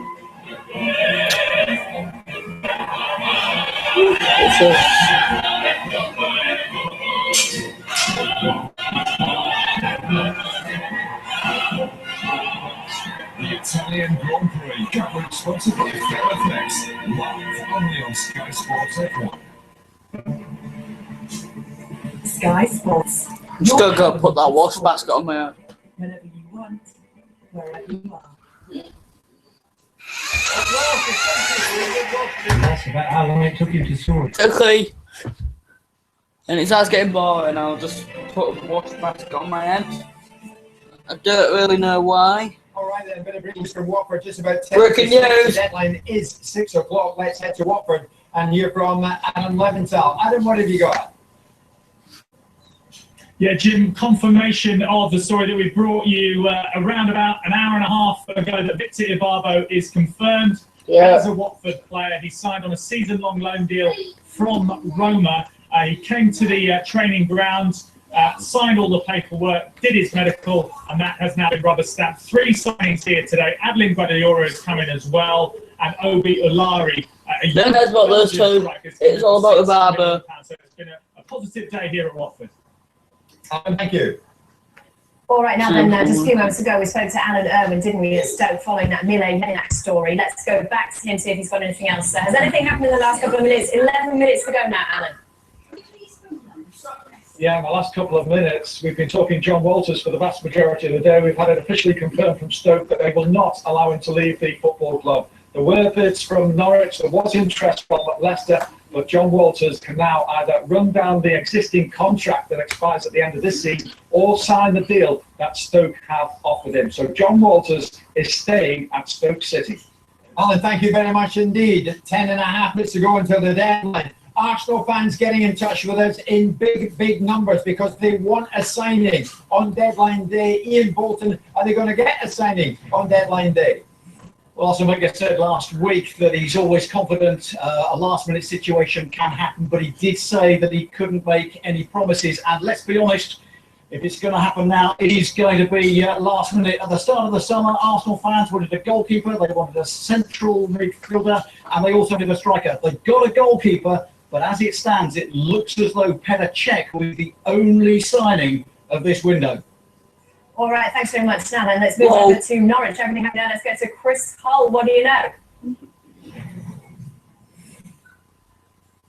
Well, Kate, since the last I heard rumours that Cavani was meant to be signing for Arsenal. David McNally, the chief executive, and his support staff are desperately trying to get this deal for Dwight Gale over the line. We know that the two clubs, Crystal Palace and Norwich, have been talking to each other throughout the course of the day. We believe a 4-year deal has been offered to Dwight Gale, and we're just awaiting some confirmation from the club. Whether that is going to happen, we're expecting that within the next 10 minutes or so. Of course, we know that if they can get the paperwork, the initial paperwork in, then they will be given a period of grace to get the remaining bits and pieces over the line. But Dwight Gale could still happen here. Also, Gary Hooper was linked with a move out of the club. I think that will depend very much on whether or not the Dwight Gale move does happen. They have been linked with other players during the course of the day, but it looks very much as though Whitehall is the one that they're still trying to get over the line. Just me or does my mouth Reaching the Scotland Championship, Jamie Patterson has moved from Nottingham Forest to Huddersfield Town. That's on a season-long loan deal. So Huddersfield, they've lost Jacob Butterfield, but in comes Jamie Patterson. Another player who's left Forest today is Miguel Antonio. The Forest have supplemented that loss by bringing in Chris O'Grady. Would you kiss someone like that? And elsewhere in the Championship, Wait, don't wipe my face like a person with a wash basket on his head. Putting his lips through one of the holes. Thanks very much indeed. A short time ago, Anthony Martial was confirmed that this 19-year-old boy was signed by Manchester United, confirmed tonight, £36 million, and he's been talked about in glowing terms, possibly the new Thierry Henry. We'll await with interest to see that. That would be some billing he's got to live up to. Let's find out if there is any last-minute transfer dealings. The last-minute dealings coming in will be the number of the shirt that our new record teenage signing wears at Manchester United. Likely to be the number 9 shirt. That should be confirmed in the coming minutes. And I'll tell you about the add-ons to that £36 million deal. One of them is who wins the Ballon d'Or. That is how highly he is prized by Manchester United, who scouted him extensively. They're excited about this. Signing of £36 million shows a statement of intent from Manchester United. Okay, thanks very much, James. Now then, 7 minutes, tick-tock, tick-tock. What about Liverpool? What will they do? Are they going to make anything happen? Let's go live to Ben Ransom. And not as far as incomings are concerned. However, there is still a chance that Thiago Ilori could be on his way out of the club before that transfer deadline. A move to Aston Villa is still in the balance, I'm told. So that one on the cards. As far as Jose Enrique goes, that one's all gone quiet. We saw him sweep out of the training ground here about an hour ago. And looks as though that one is not going to happen. But watch this space as far as Thiago Ilori goes to Aston Villa. Ben, thank you very much indeed. So, as we heard there, much to the disappointment of many Arsenal fans, Ian Bolton told us the news, Arsenal will not be making any deadline date signings. Thierry Henry, one of the greatest ever Arsenal players, is with us this evening. Thierry, do you think Arsenal fans tonight watching us are right to feel disappointed tonight? I don't know if they have the right to feel disappointed, but it's more, I think that they wanted a player. Like, to be fair, I did too. But we go back again to the same thing. I think believes that sometimes when you go for a player, is it the right value for the player that you want? So sometimes he doesn't see it like that. Is the player worth what they put on it, what they want for him? So it's not willing sometimes to go ahead with it. On the other side, I don't know if you wanted Benzema or not. That was the talk of the town for a very long time. But if you want Benzema, you have to make sure that you can attract him. And he plays for one of the best teams in the world. How do you attract Benzema to come to Arsenal Football Club? So it's not only wanting to buy a player, which could have been great. I think they still need a striker. I think they still need a holding midfielder, and we're not going to go back to the same thing again. But it's also the guy needs to want to come. Is it the right price? Is it someone that you really want, or is it just to buy someone to put on the bench? Is it going to make a difference, really, for the team? It's a lot of things that you need to take into consideration. That I think all kind of different considerations, Thierry. Jimmy, one thing we do know in the last few moments, Chelsea have signed a player. They failed with 2 bids today from Aquino. Yeah, I don't know who he is. They've got the man get mad at me if you want. £4 million. Michael Hector from Reading. Now, what do we know? What do you know about this? I mean, once again, the Championship, he's extremely quick. He's strong. 24 years of age, so he's not really a young player that they're building for the future. They're hoping that he's going to come in and maybe put people like John Terry under pressure. Obviously, been scouting him. And he might have been one that they still would have said. He's not necessarily, I think people might say, because they didn't get John Stones, that's why they've got him. He might have been on their radar already because he wasn't going to break the bank. And hopefully, because they are people like Chris Smalling that can come to the Premier League and do really well. Hopefully, he's one of those players. And I'm hearing right now that he goes straight back to Reading on loan for the rest of the season. So that's how it's working. It's a good experience for him as well. But hopefully, he does. You know, it's one of those moves where you never quite know how they're going to work out. I suppose £4 million in Chelsea is a drop in the ocean. Kate, very quickly, we're going to head at 5:56. It was 55. It's now 5:56. Time is running out. Pete Colley at West Brom. What can you tell us? Is there a latest on Cedro Berahino? No, as I said earlier on, Jim, it looks like that last fourth bid was the final bid from Daniel Levy and Tottenham Hotspur. Of course, since then, we've had the famous tweet now from Saido Berahino. And, you know, standing here with all this going on, it's so reminiscent of Peter Odemwingie, is it not, a few years ago, with a player who wants away from West Bromwich Albion and promised to another club, but can't have his way because Jeremy Peace just does not give in. He puts his foot down, and that is that. But Saido Berahino is a West Bromwich Albion footballer, but he says he's not going to play for the club. All right, thanks so much. Now then, just a couple of minutes to go. Let's get over to Crystal Palace. Roger Clark is there for us. Roger, surprise us. Yeah, down here at Crystal Palace, it's been a day of departures or intended departures, but the latest I've heard, Mile Jedinak, the club captain, there was a proposed move for him to go to Stoke. There was a broad agreement between the clubs, but I understand the latest I have is that those talks have now broken down. So it looks as if Mile Jedinak will be staying a Crystal Palace player when the window shuts in just a few minutes' time. That's the latest from down here at Selhurst Park. So who goes and who stays at Tottenham? With less than 3 minutes. Why have decided to put wash basket on my head? This is a stupid idea. Yeah, thank you, Jim. Yeah, they're just on that Berahino thing. No, We're conflicting reports about that fourth bid. We understand. Shall I just give the the wash basket in it on F5 or GTM? Number one striker target for Tottenham, and it became clear quite quickly that if they didn't get Berahino, they I'm gonna give a wash basket in F5. And they would Call me out. just the 5 players that they have up to 3 defenders, and of course the 2 attacking players. So news on Adebayor and Lennon as well. We'll keep you posted. Yeah, I'll just give it an, I'll give it an F5 as well. We'll keep you right up to date here on Sky Sports News HQ. Thanks very much, Paul. All right, Andy Burton's at West Ham Forest trying to get Adebayor through the door. Can they do it in time? Andy Burton. You didn't say that, but I gave it an F5. One update on it, you can hear in the background the church on the other side of that wall. The bells are ringing. They've gone a little bit early. We don't think Adebayor is in yet. But 4 are in already, of course. Don't forget, Alex Song is in. Yeah. So too Nikita Jelavic, Michaela Antonio, and also Victor Moses. All 4 through the door. Will Adebayor follow them? Just wait and find out. Yeah, we found someone. Who found someone? Adebayor, can you see that one getting done? Have any time left? I can't see something happening. Surely. Who found someone? You're not going to play. We found someone. You know, you're going to get one opportunity. All fans, we found someone. Guy mates like that. One opportunity, you had more than one opportunity. It goes back to Championship and see who it is. But there's 55 seconds left. I don't know. To win on 1 point. We can Who did he come from? Who did he come from? That's the bottom line. And that's the bottom line, because Stone Cold said so.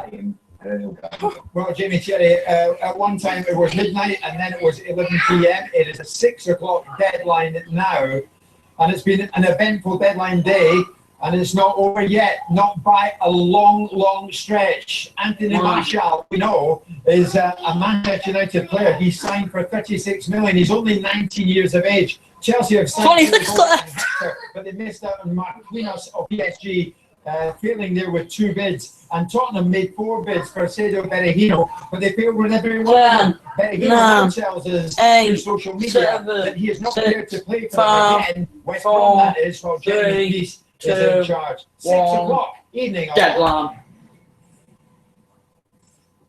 First, it is officially closed.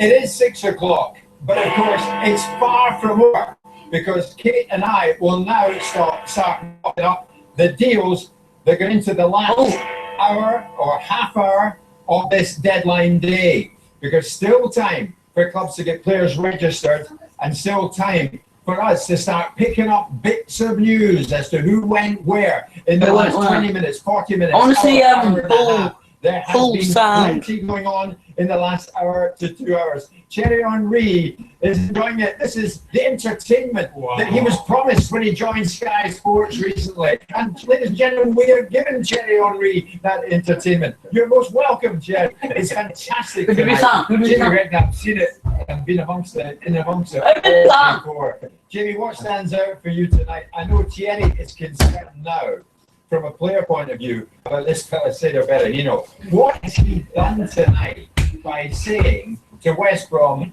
I didn't play for you again, Mr. Stop it, Adama Diamandi. Diamandi. As I said before, it was a ridiculous. Adama Diamandi. That's the who one. we are. Because he's trying to put pressure on West Brom to force That's kind of a catchy name. Adama Diamandi. As I said before, if Tottenham won, Maybe I'm saying it wrong. I probably am. Or like Diamond. I give the money that West Brom won. I don't care. I'm going to call him Diamandi.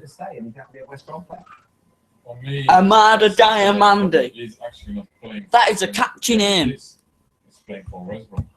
You forgot that you have to still respect the club, you have to respect the fans.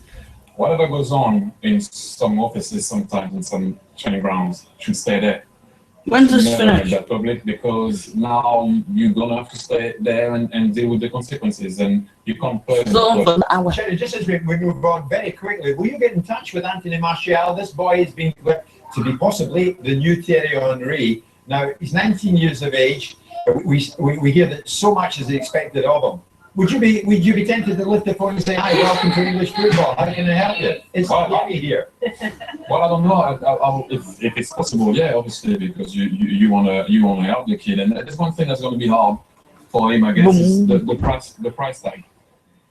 Because he's still young, as we talked about before. He only played 52 games, but it's obviously not his fault. Whatever went on, how much it was. I hope that people are going to be nice and wait for him to develop himself, because it's still not there. It's still a young kid who played few games at the highest level. So I'll see what Twitter's like. If his number, if he can get mine, then obviously I will talk to him. Yeah, put it on my head. Are you going to put it on your head? Don't forget that. Then I've got my head again. Fill us in. Oh, window closed. No. It happens every year, doesn't it? That's right. The deals we thought were going to happen, we did not. And then they happen. And the deals we thought that were Don't touch anything.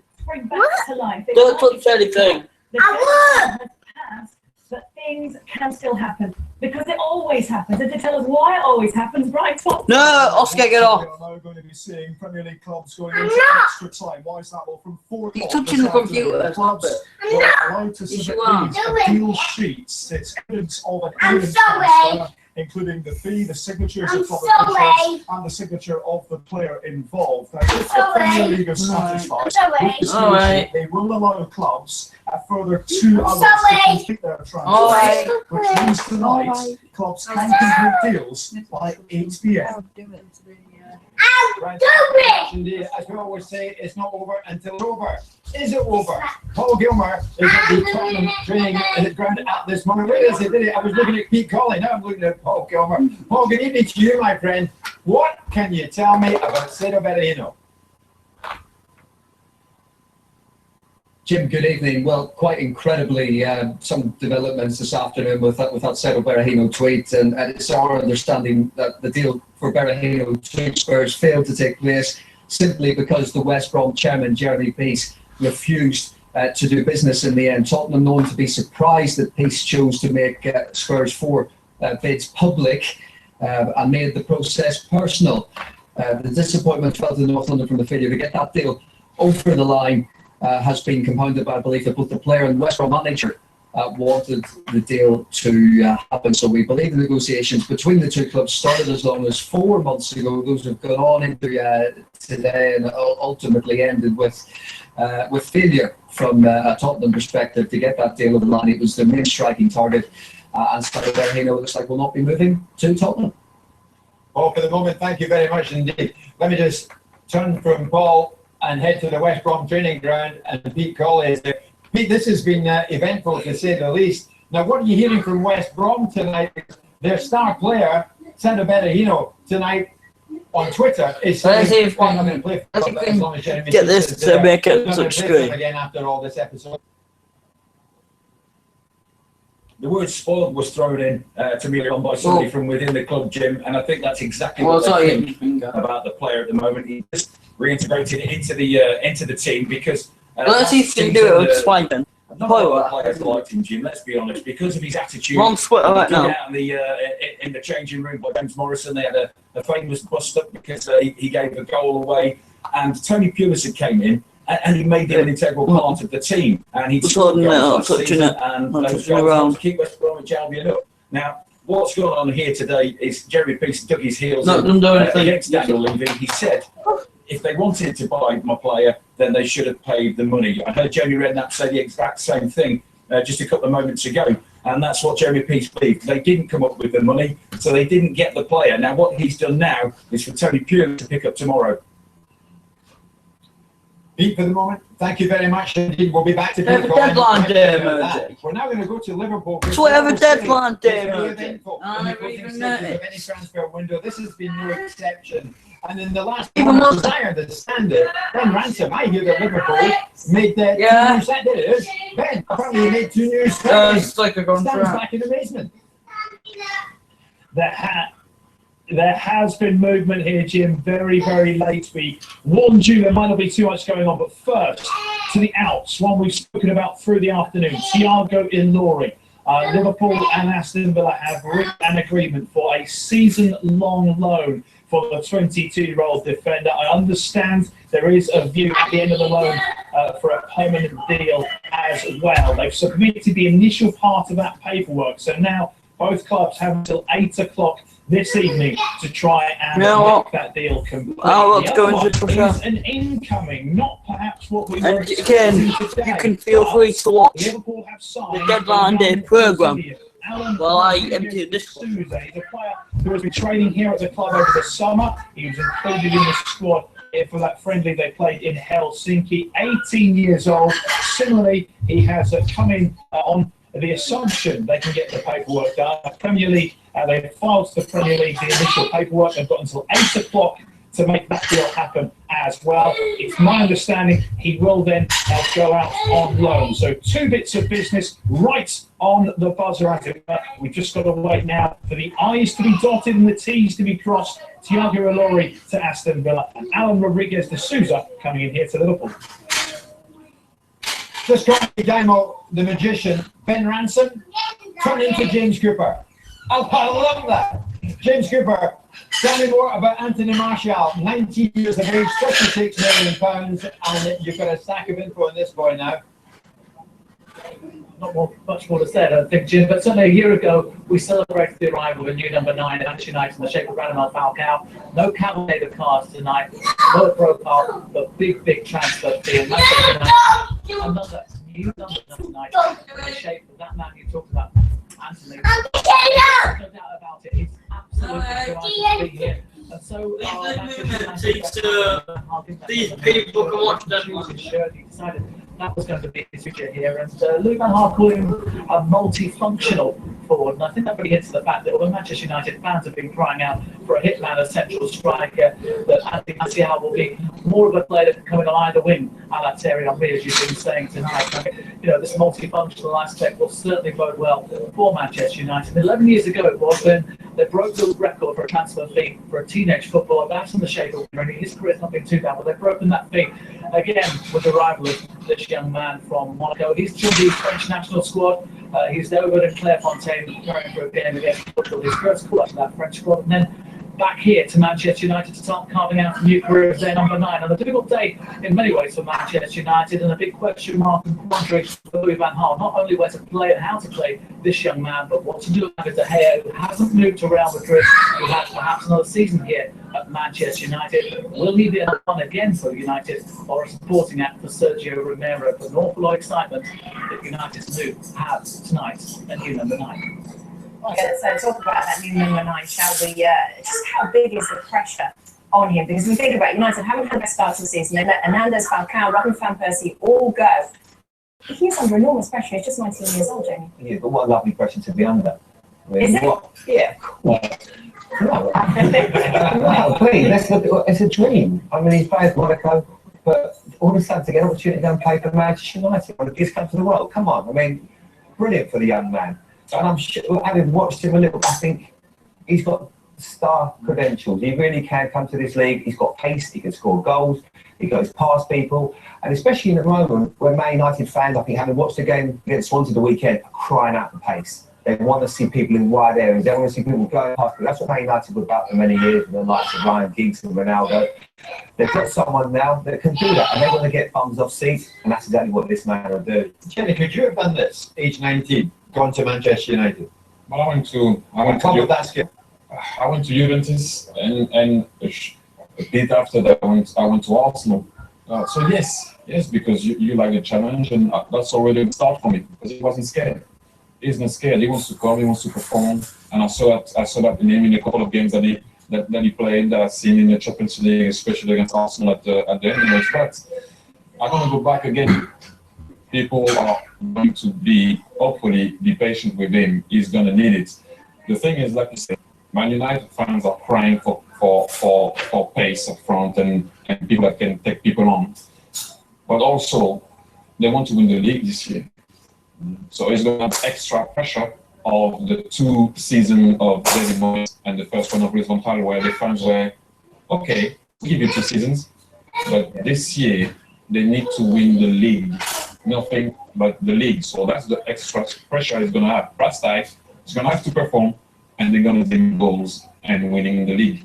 So I think he has it in his locker. The only thing, can he accelerate it a bit more, because he only played 52 games, remember? I'm just thinking, maybe unfairly, we can have big things like this, but he has been referred to as a young Thierry Henry. He has been likened to yourself.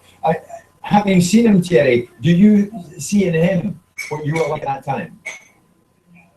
If he's half as good as you, will be okay. It's you know what, he listens a bit more from what I see. He listens more than me, less of opinion, I guess.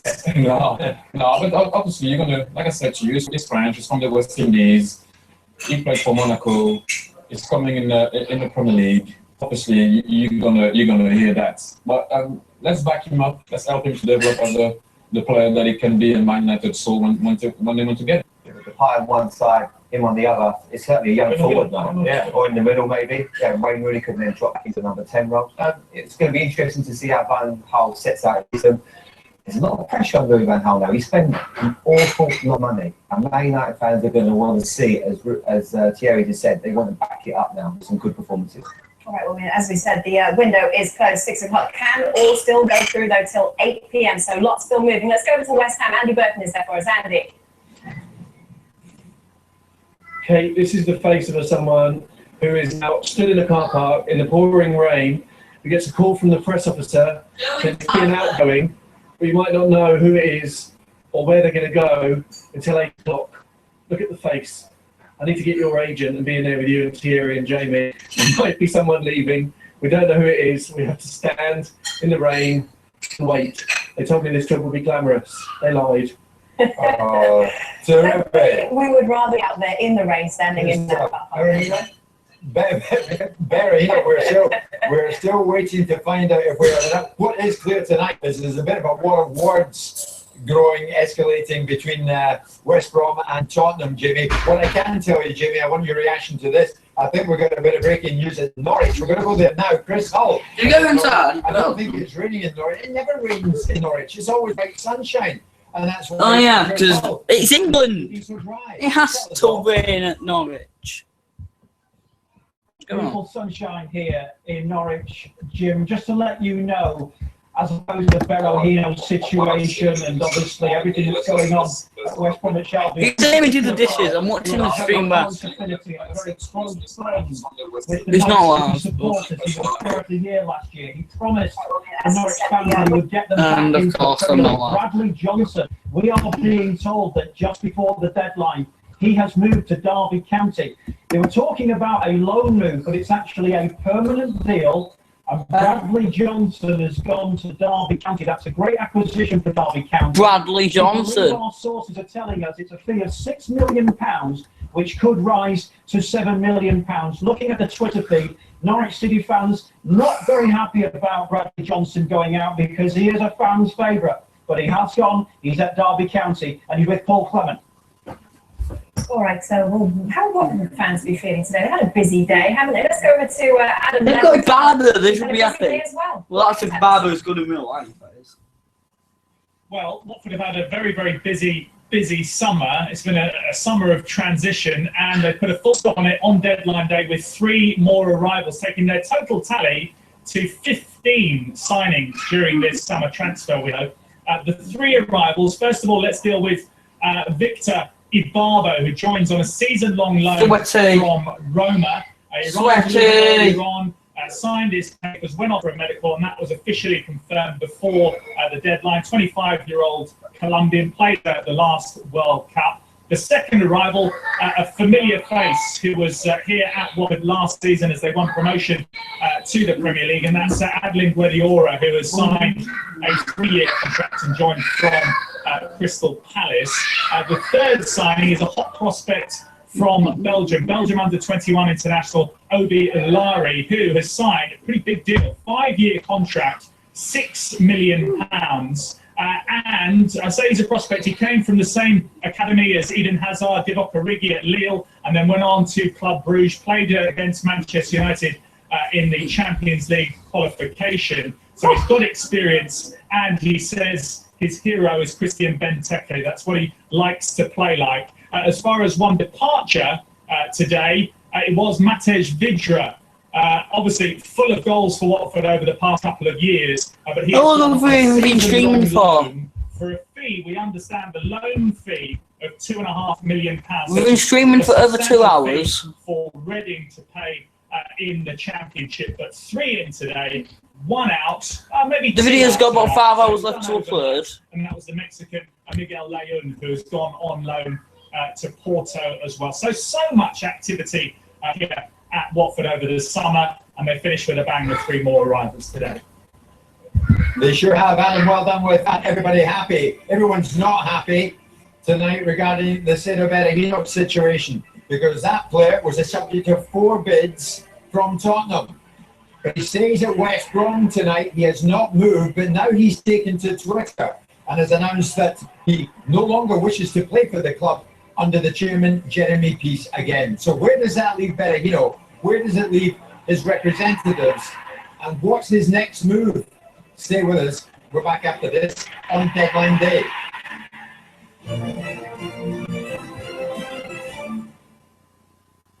At last, a century for England. And that's about how long it took him to score it. These are the crates we run off in the regional. I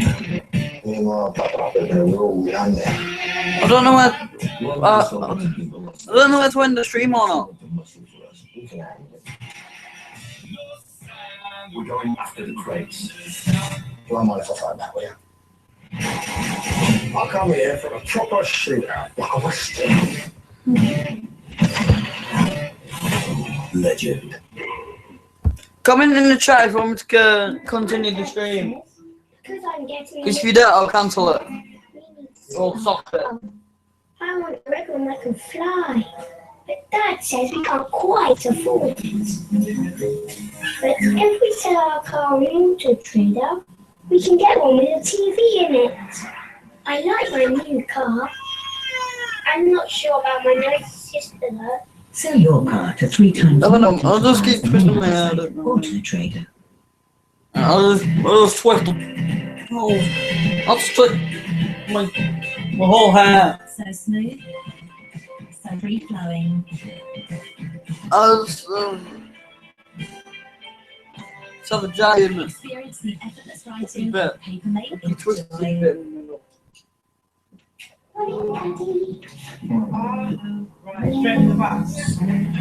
I'm going back again. Have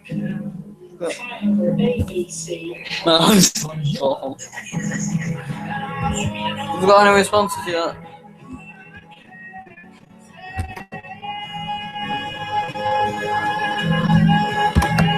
The most important thing you'll learn at the Open University is what you're capable of. We gave people the Andrex clean routine to try and asked them how clean they feel after going to the loo. I feel as clean as a hippo. Hippopotamus. As clean as pink candy floss. As clean as a squid. As clean as a squid. I love that. No, you don't. Don't lie. How unjust do you feel? I don't know why they're obsessed with dogs when it's toilet paper. You know, get dogs in toilet paper. Between the stars and through the clouds and over the fields I'm getting wrong. But no matter where we drift, But what is this? It's like, really no place someone caption this. like home. British Gas, helping you look after your home. Agent Howell has been activated. Everything is going to be okay. Maybe not perfect, obviously. American Ultra.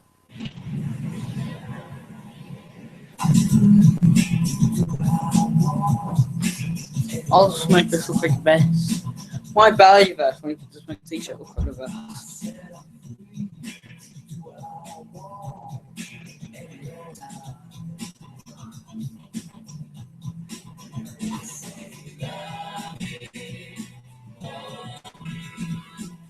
Why is she screaming? Why is she angry?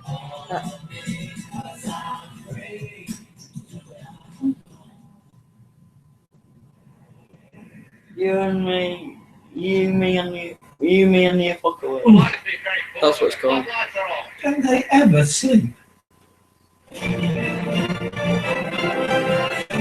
Let's try and expand a little bit on a deal that we told you about a few minutes ago. Colleague Chris Hull there at Norwich telling us about the deal for Bradley Johnson to move from Norwich to Derby County. We believe the fee is £6 million. He has signed a 4-year contract at Derby. This deal snuck under the radar a little bit this evening. Paul Clement has described the deal as a major coup, and Derby have gone all in today on deadline day. They've taken their spending to £10 million. That's after they brought in Jacob Butterfield earlier today as well. Also, another deal which we think has beaten the deadline is Middlesbrough. Now, they've been going well in the Championship this season, and they're after Carlos Peña from Uruguayan side Nacional. We believe that has beaten the deadline, and he's moved on a 3-year contract. What about Hull City? After losing Nikic earlier in the day to West Ham, they have supplemented that loss by bringing in the striker Adama Diomande. Undisclosed fee on a 3-year. I call him Diamande, that's what I call him. In 21 games for Stabæk this season. And also, just to finish on a couple of other signings at Deepdale, which have beaten the deadline.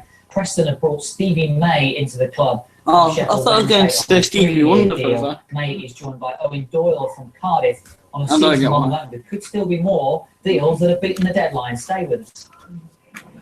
Yeah, they could, particularly in the Premier League, because obviously our reporters positioned at the ground, still receiving lots of information and chasing the stories. One of the clubs that we can go to, Billy O'Connor, is up there at Everton to give us some news on Aaron Lennon, Billy. What about Aaron Lennon? Yeah, it's another deal that will beat the deadline, I'm told. Everton will sign Aaron Lennon. Everything is in place for that deal to go through.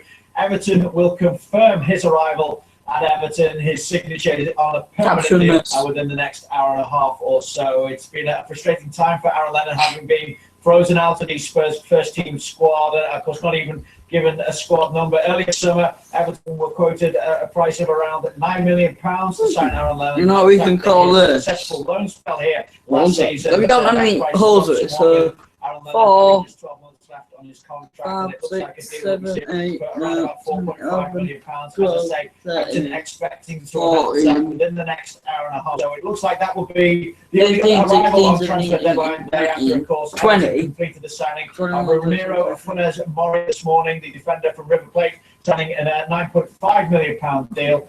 He's joined on a. Oh, there's 29 shades of Cardi Boy. Some disappointment, certainly looking at the reaction. This is what you got. This is what you should. This is what this is called. Every time I put a wash right. Every time I put a wash basket on my head, you have to call me. No, you have to call. You have to call me 29 shades of Cardi Boy. That's what you have to call me. There have been interest, as we know, in Stephen Naismith. Everton rejecting a bit of around £8 million from Norwich. Also, there have been interest in Aidan McGeady, notably Sunderland interested there. But it looks like McGeady is staying put as well. And Aaron Lennon joining that Everton squad. What? Watching telly! To Manchester, not too far away. Yeah. Defenders Manchester City in the window, but not doing too much today. Is that What? Freddie Dainton? It looks that way, despite having spent 150 million or thereabouts in the transfer window so far. It looks like business is done for Manchester City. Why are you doing a live stream of something that people can watch on the telly? It's finished. Kevin De Bruyne, which was, of course, completed a couple of days ago. The most recent activity has been that of Jose Pozo, who late last night went in We've got to Almeria, the young striker. Since then, very, very quiet as far as Manchester City are concerned. There was speculation that Sami Nasri might possibly be on his way somewhere, the subject of interest from one or two clubs, but nothing materialised in a concrete fashion as far as that was concerned. There was also talk of maybe one or two other young players or fringe players perhaps going out on loan. But again, that didn't materialise either. So Manchester City's business done good and early, and very little to report as far as this transfer deadline day is concerned. Anything to report from Bournemouth, though? Lewis Grabban, former Bournemouth player, of course. Could he be set to return to the club, Mark Grabban? Yeah, very possibly. Lewis Grabban has been one of the names that's been on everyone's lips down here on the south coast today. He was, of course, a Bournemouth player not that long ago. He joined Norwich. If you want to watch it, they can watch it themselves. And after spending a year at the Canaries, it seems like he would be on the verge of rejoining Bournemouth. There were a series of bids that were club last week to Norwich, but all of them were rejected. Now, we do think that Dwight Gale's situation at Norwich is going to play a big part in this deal, whether that one can be done. But I know, even though the deadline has passed, the club is still working tirelessly to try and get some more deals done and get players into the club. Now, just to confirm the ones that have been confirmed, Glenn Murray, he was here at 8 o'clock this morning. He signed a deal. That one got confirmed at lunchtime, so he'll go straight into Eddie Howe's squad for next week's match. And the other ones that have been confirmed are Thomas Andrade. He'll be a development squad player. You can draw on the stream. In the last few moments, we're not quite sure the confirmation, but it's on the verge of being confirmed. That's left back Joe Bennett from Aston Villa. That will be a loan that takes him until January. But like I say, there's a silence moment from the football club. Funds have been bashed. The chief executive, Eddie Howe, and the chairman are all working busy behind me. We're expecting some more announcements soon. Wouldn't be deadline day without a helicopter now, would it? It wasn't at Bournemouth. No, who cares? Earlier, and to tell us all these are about stuck on stream. There, Rob Dorset. It's all pink thing. Then original. Yeah, let's show you those pictures again, shall we? It's very spectacular. I have to say, what a way to make a new. God damn it! I have to say, new potential football club because we can see helicopter arriving at Leicester City. This was a couple of hours ago. If you were with us on Sky Sports News HQ on deadline day, where were you? Because these pictures were about an hour and a half, 2 hours ago. Nathan Dyer arriving in the Leicester owners helicopter ahead of a possible loan deal from Swansea. We're still waiting for confirmation. He's been in the building behind me now for a couple of hours. We've seen him undergo his medical in the corner of our eyes, and we've seen that most of the details have been finalised. My understanding is Leicester are pretty confident they got the paperwork done in time for that 6 o'clock deadline, and they're just trying to finally dot the I's and cross the T's, if you like, to try and make sure the contract is watertight. So we're expecting them to announce that Lloyd Dyer has completed a loan move from Swansea for the rest of the season. We'll let you know on Sky Sports News HQ as soon as that happens. Two deals they failed on, though. Jonathan Walters, they wanted him from Stoke City. They made inquiries, but Walters was told by Stoke that he was going nowhere. Stoke didn't manage to get a player in. It was like a domino effect, if you like. They weren't prepared to let Walters go without getting a replacement in first place. They didn't manage to do that. That means Leicester couldn't bring Walters in. And also a link with Andre Carrillo, the Sporting Lisbon winger. My understanding now is that there have 2 bids rejected for him. The latest, the biggest one, just under £9 million. But it seems as though Carrillo always wanted to stay in Portugal, and that he might have been instead. So Leicester frustrated on a couple of instances, although he's happy with the squad that he's got. He gets Dyer in. I'm afraid we have some technical difficulties. He'll be very, very happy, and I understand that deal should be confirmed in the next half an hour now. So. All right, thanks so much, Rob. Now then, what is it? Half an hour, roughly, since the window closed. It's been a bit of a quiet day at Arsenal. The fans are, of course, hoping to hear some news. Ian Bolton, can you bring us any? Yeah, a blank day today here at Arsenal, and that is unlikely to go down well in some quarters as far as the fans are concerned. There was money available to spend, and at the beginning of the summer, if you asked Arsenal fans what they wanted to see in terms of players arriving here over the summer, they would have said they wanted a goalkeeper, a central midfielder, and a striker. They've got a goalkeeper, of course, but disappointment on the two other fronts. They were widely linked with players like Karim Benzema at Madrid and Edinson Cavani at PSG, but Arsenal finding that their top targets were unavailable. The club point out that they had 5 players last summer and another one in January, and say that Arsene Wenger is happy with the strength, depth and quality of his squad, but it means that Petr Cech is Arsenal's only signing of this transfer window. Well, nobody better to ask about that than Cherry, who's with us in studio along with Jamie tonight. And Cherry, whether we like it or not, we're still getting a lot of reaction from Arsenal fans who are expressing their disappointment tonight that nothing was done. So many people were saying to me, what about Benzema? Is he going to go for Benzema? Is he going to go for this? But you said they should relax a bit. They should relax tonight. I don't think they should relax a bit. They're entitled to their own opinion. What I'm saying is, I don't know if the boss or not wanted Benzema, but the player wants to come also. What are you going? I said it before. What are you going to offer to the guy that's going to leave one of the best teams in the world, knowing that he's playing there, week in, week out, and performing well? So I'm saying that Arsenal didn't want to bring any player. That could have been another story. Because it's doing me, it's been on all day. I've had enough of it. Done. Then I'll try to bring someone. But how do you get Benzema from? Get that off. He plays there in Cavani also from Barcelona. He scored the weekend again. Bye.